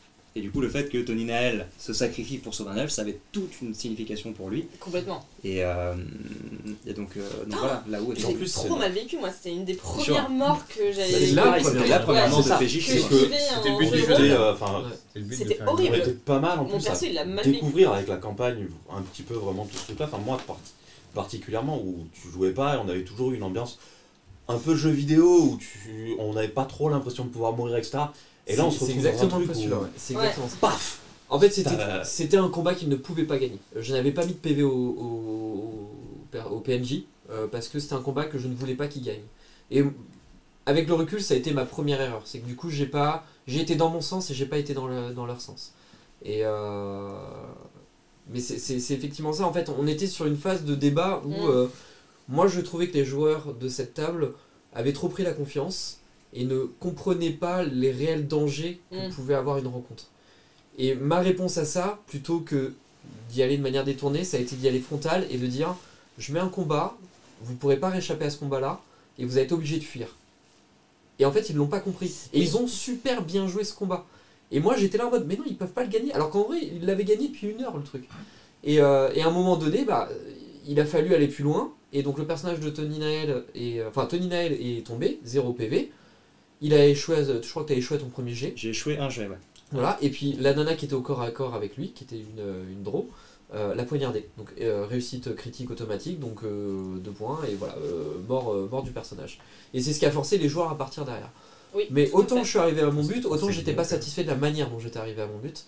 Et c'est de là qu'est créée cette frustration qui a fait que j'ai dit à Tony, ton personnage n'est pas mort, je fais une autre campagne à côté. La campagne n'a pas eu Brigandine. Rien n'arrive par hasard. Exactement, finalement je suis très content. Je me souviens que c'est la première partie où quand on a fini la partie, c'est un peu comme la fin de Brigandine. On s'est tous regardés, il y avait un truc. Il y avait vraiment, il y a eu une marque, un peu le même principe avant-après. On avait perdu notre innocence. T'es peut-être pas satisfait de comment tu l'as amené que ça, mais ça a marqué vraiment le truc que c'est bon, les personnages peuvent mourir. Ouais, c'est le but était accompli, mais moi en tant que MJ j'étais pas satisfait. Ça m'a aussi donné l'étiquette de MJ meurtrier. On en a beaucoup rigolé, mais c'était pas un truc qui me plaisait spécialement parce que c'était pas mon objectif. Bien sûr. Et du coup voilà, je voulais offrir autre chose. Et en fait c'est aussi cette situation qui moi m'a fait dire que Donjons et Dragons ça m'intéressait plus. Je voulais faire autre chose. C'est ce qui m'a permis de découvrir autre chose. C'est comme ça que j'ai aussi découvert l'intérêt de jeux beaucoup plus sombres et beaucoup plus mortels. J'ai découvert les pledges. C'est exactement comme ça que j'ai découvert les pledges. C'est exactement comme ça. Non, mais je me suis tué systématiquement tous les persos de Tony depuis qu'elle Non, c'est un peu un leitmotiv quoi. Alors, Yogal a survécu. C'est une légende. Yogal a survécu. Yogal est le premier PJ qui a survécu à une campagne entière. Alors techniquement c'est Tony Nael du coup. Techniquement, c'est Tony Nael, oui. Mais si tu vas par là, pour moi, Tony Nael est mort, tout comme Vince Colt est mort. Ils ont été ressuscités, mais ils sont vraiment morts. Mais Yogel, ton personnage, il est pas mort. Non, Yogel n'est pas mort. Il a perdu un bras. Il a perdu un bras salement, mais il est pas mort. Mais non, très clairement, c'est ça les différences. Après, tu prends par exemple la mort de Rune, qui était méta. Pas mal gratos dans son exécution littérale. Puisque donc c'était pas du Friendly Fire. Donc Rune, c'est son perso sur Invincible. On a streamé, mais il n'y avait pas de caméra machin. Son perso est mort d'un Friendly Fire. Et d'une incompréhension. Parce que mon perso soigne, mais j'avais compris qu'il avait réussi ses jets et pas qu'il avait raté. Donc je suis pas allé le soigner. Son perso est mort comme ça dans un combat complètement gratos en spawnant en échec critique. Sauf qu'au final, ça a débloqué des choses. Et je t'interromps 2 secondes. Bonjour Linou. Si vous ne connaissez pas Linou Major Zero, je vous invite à follow sa chaîne. On a déjà aidé plusieurs fois. Elle fait un travail exceptionnel. Campagne Noc extraordinaire. Elle est vraiment très très cool. Donc je vous invite à aller voir ce qu'elle fait. Et spécialiste de l'horreur également. C'est vraiment très très cool. Donc bravo pour ton travail déjà. Et merci de venir nous faire coucou. D'ailleurs, on va peut-être aussi passer sur l'horreur parce qu'on va passer sur Heart. Ouais, on finit. C'est la dernière question. On finit mini-question, mais on finit aussi. Et pardon, excuse-moi. Oui, je finissais là-dessus en disant juste que la mort dans sa réalisation était un peu gratos, sauf que derrière ça a débloqué des trucs. Ouais. Le personnage de Tony étant lié au mien, ça a fait évoluer mon personnage. Toi, ça t'a permis de sortir un personnage qui a rangé un petit peu Renault. Qui a rangé tout le monde. tout le monde. Et donc là, c'était pas comme Vince Colt où Vince Colt est mort gratuitement, ça aurait finalement pas changé beaucoup de choses. Là, c'était une mort qui a entraîné quand même des choses. Après maintenant ton personnage respire, c'est un peu dommage. Oui. Les morts qui font sens, enfin même les morts ou tous les trucs un peu difficiles qu'il peut y avoir dans le parcours des personnages en soi, quand c'est amené correctement, c'est logique et au final je trouve que c'est plus enrichissant pour les persos quoi. Ouais, carrément. Après ce qu'on dit souvent c'est que c'est la mort technique et pas très valorisé dans le truc. Voilà. Quand tu meurs parce que t'as fait un jet de merde et que tu te sens pas du tout maître de ce qui s'est passé. Alors que quand tu meurs parce que t'as fait un choix à la con, voilà, on a réveillé tous les squelettes, on serait mort comme des nazes parce qu'on avait réveillé tous les squelettes, ça aurait été frustrant, mais en soi on l'avait cherché. Voilà, c'est ça. C'est vrai qu'il y a une parole de Fibre qui me. Depuis qu'il l'a dit, ça reste toujours dans ma tête, c'est que le jeu de rôle est dangereux, on tue des gens. Ouais. Et je trouve ça toujours. Et moi, ça reste toujours un peu dans ma tête, même si on en rigole avec ça. Mais je pense que ça reste toujours dans ma tête, du coup, le fait qu'il y a des morts, etc. Il y a toujours un truc qui est gratos, c'est pas gratos, quelle est la limite quoi. C'est vrai que dans les anciens jeux de rôle auxquels j'avais joué, c'est vrai qu'on n'avait pas du tout abordé le côté de la mort en fait des PJ. Le fait de vivre la mort de Tony, j'étais là genre. Oh, ça peut arriver. Ah ouais, ça arrive. J'étais là genre. C'est ça, en fait c'est ça, et on était clairement dans un état d'esprit à ce moment-là où vous vous sentiez surpuissant. En plus vous atteigniez les niveaux 7, 8 dans cette zone. Donc voilà, sur de la 5ème, passer le niveau 5, vous commencez vraiment à être surpuissant. Ça dépend lesquels. Et ça devient très compliqué de tuer des joueurs. De tuer les joueurs. Et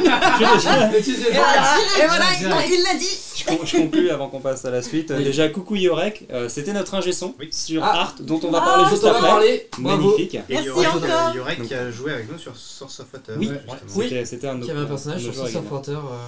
Exactement. Un bel enfoiré. Il y a juste une toute dernière question sur Brigandine. Alors, elle va être un peu longue, donc je vais essayer de répondre assez facilement. Une suite ? Non. Voilà. Oh. Donc merci José d'avoir posé la question. Et pourquoi il n'y aura pas de suite ? Tout simplement parce que je vous ai dévoilé à peu près tout ce que j'avais prévu. Bien sûr. Donc, mais clairement moi j'avais écrit une campagne. Cela dit, on a pledgé Brigandine 2. Cela dit, on a pledgé Brigandine 2. Effectivement, le full, il y a l'écran, il y a les bestiaires, il y a tout, il y a absolument tout. Donc ouais, clairement on va refaire du Brigandine. Allez. Avec un autre scénario quoi. Avec un autre scénario carrément. Mais qui se passera 2000 ans après. Qui se passera dans une autre région. Et dans l'espace. Et dans l'espace. Chaud pour du Brigandine sur l'espace. On a fini pour Brigandine. Si vous n'avez pas vu l'actuel play, je vous invite à aller faire un tour sur YouTube si quelqu'un peut mettre le lien rapidement. Absolument. Voilà, c'était notre premier actuel play filmé. On en est très fiers. Moi j'en suis très fier. Merci beaucoup en tout cas pour l'invitation que vous avez. Bravo. Merci à Tony aussi pour le montage. Et c'est un format en plus assez simple pour rentrer dans ce qu'on fait, puisqu'il n'y a que cet épisode. Donc c'est pratique à regarder. Ouais, et puis quand vous voulez pour faire un truc comme ça. Franchement, moi je suis chaud patate. Là. On en fera d'autres et on en parle. Bien joué, premier actuel play filmé, merci. Sur le débrief de l'année. Gros taf. Merci beaucoup Linou, ça fait très plaisir. Je répète, allez vous abonner à Linou, c'est vraiment très bien. Surtout toi, chat, je pense que ça te plaira. Ouais. Il y a des tentacules. Il y a des tentacules. Je ne spoil pas, mais c'est des univers qui devraient te parler. J'y vais de ce pas. Si je ne dis pas de bêtises, tu me reprendras Linou, mais il me semble que tu es la seule autrice française pour Roll20. Tu travailles pour Roll20. Nice. La classe. Ouais. Et tes scénarios sont... Ouais. C'est follow. Voilà. Tout à fait, ouais. Voilà, tout à fait. Donc allez-y, c'est vraiment très très cool. Très très très cool. On a fini sur Brigandine, merci encore.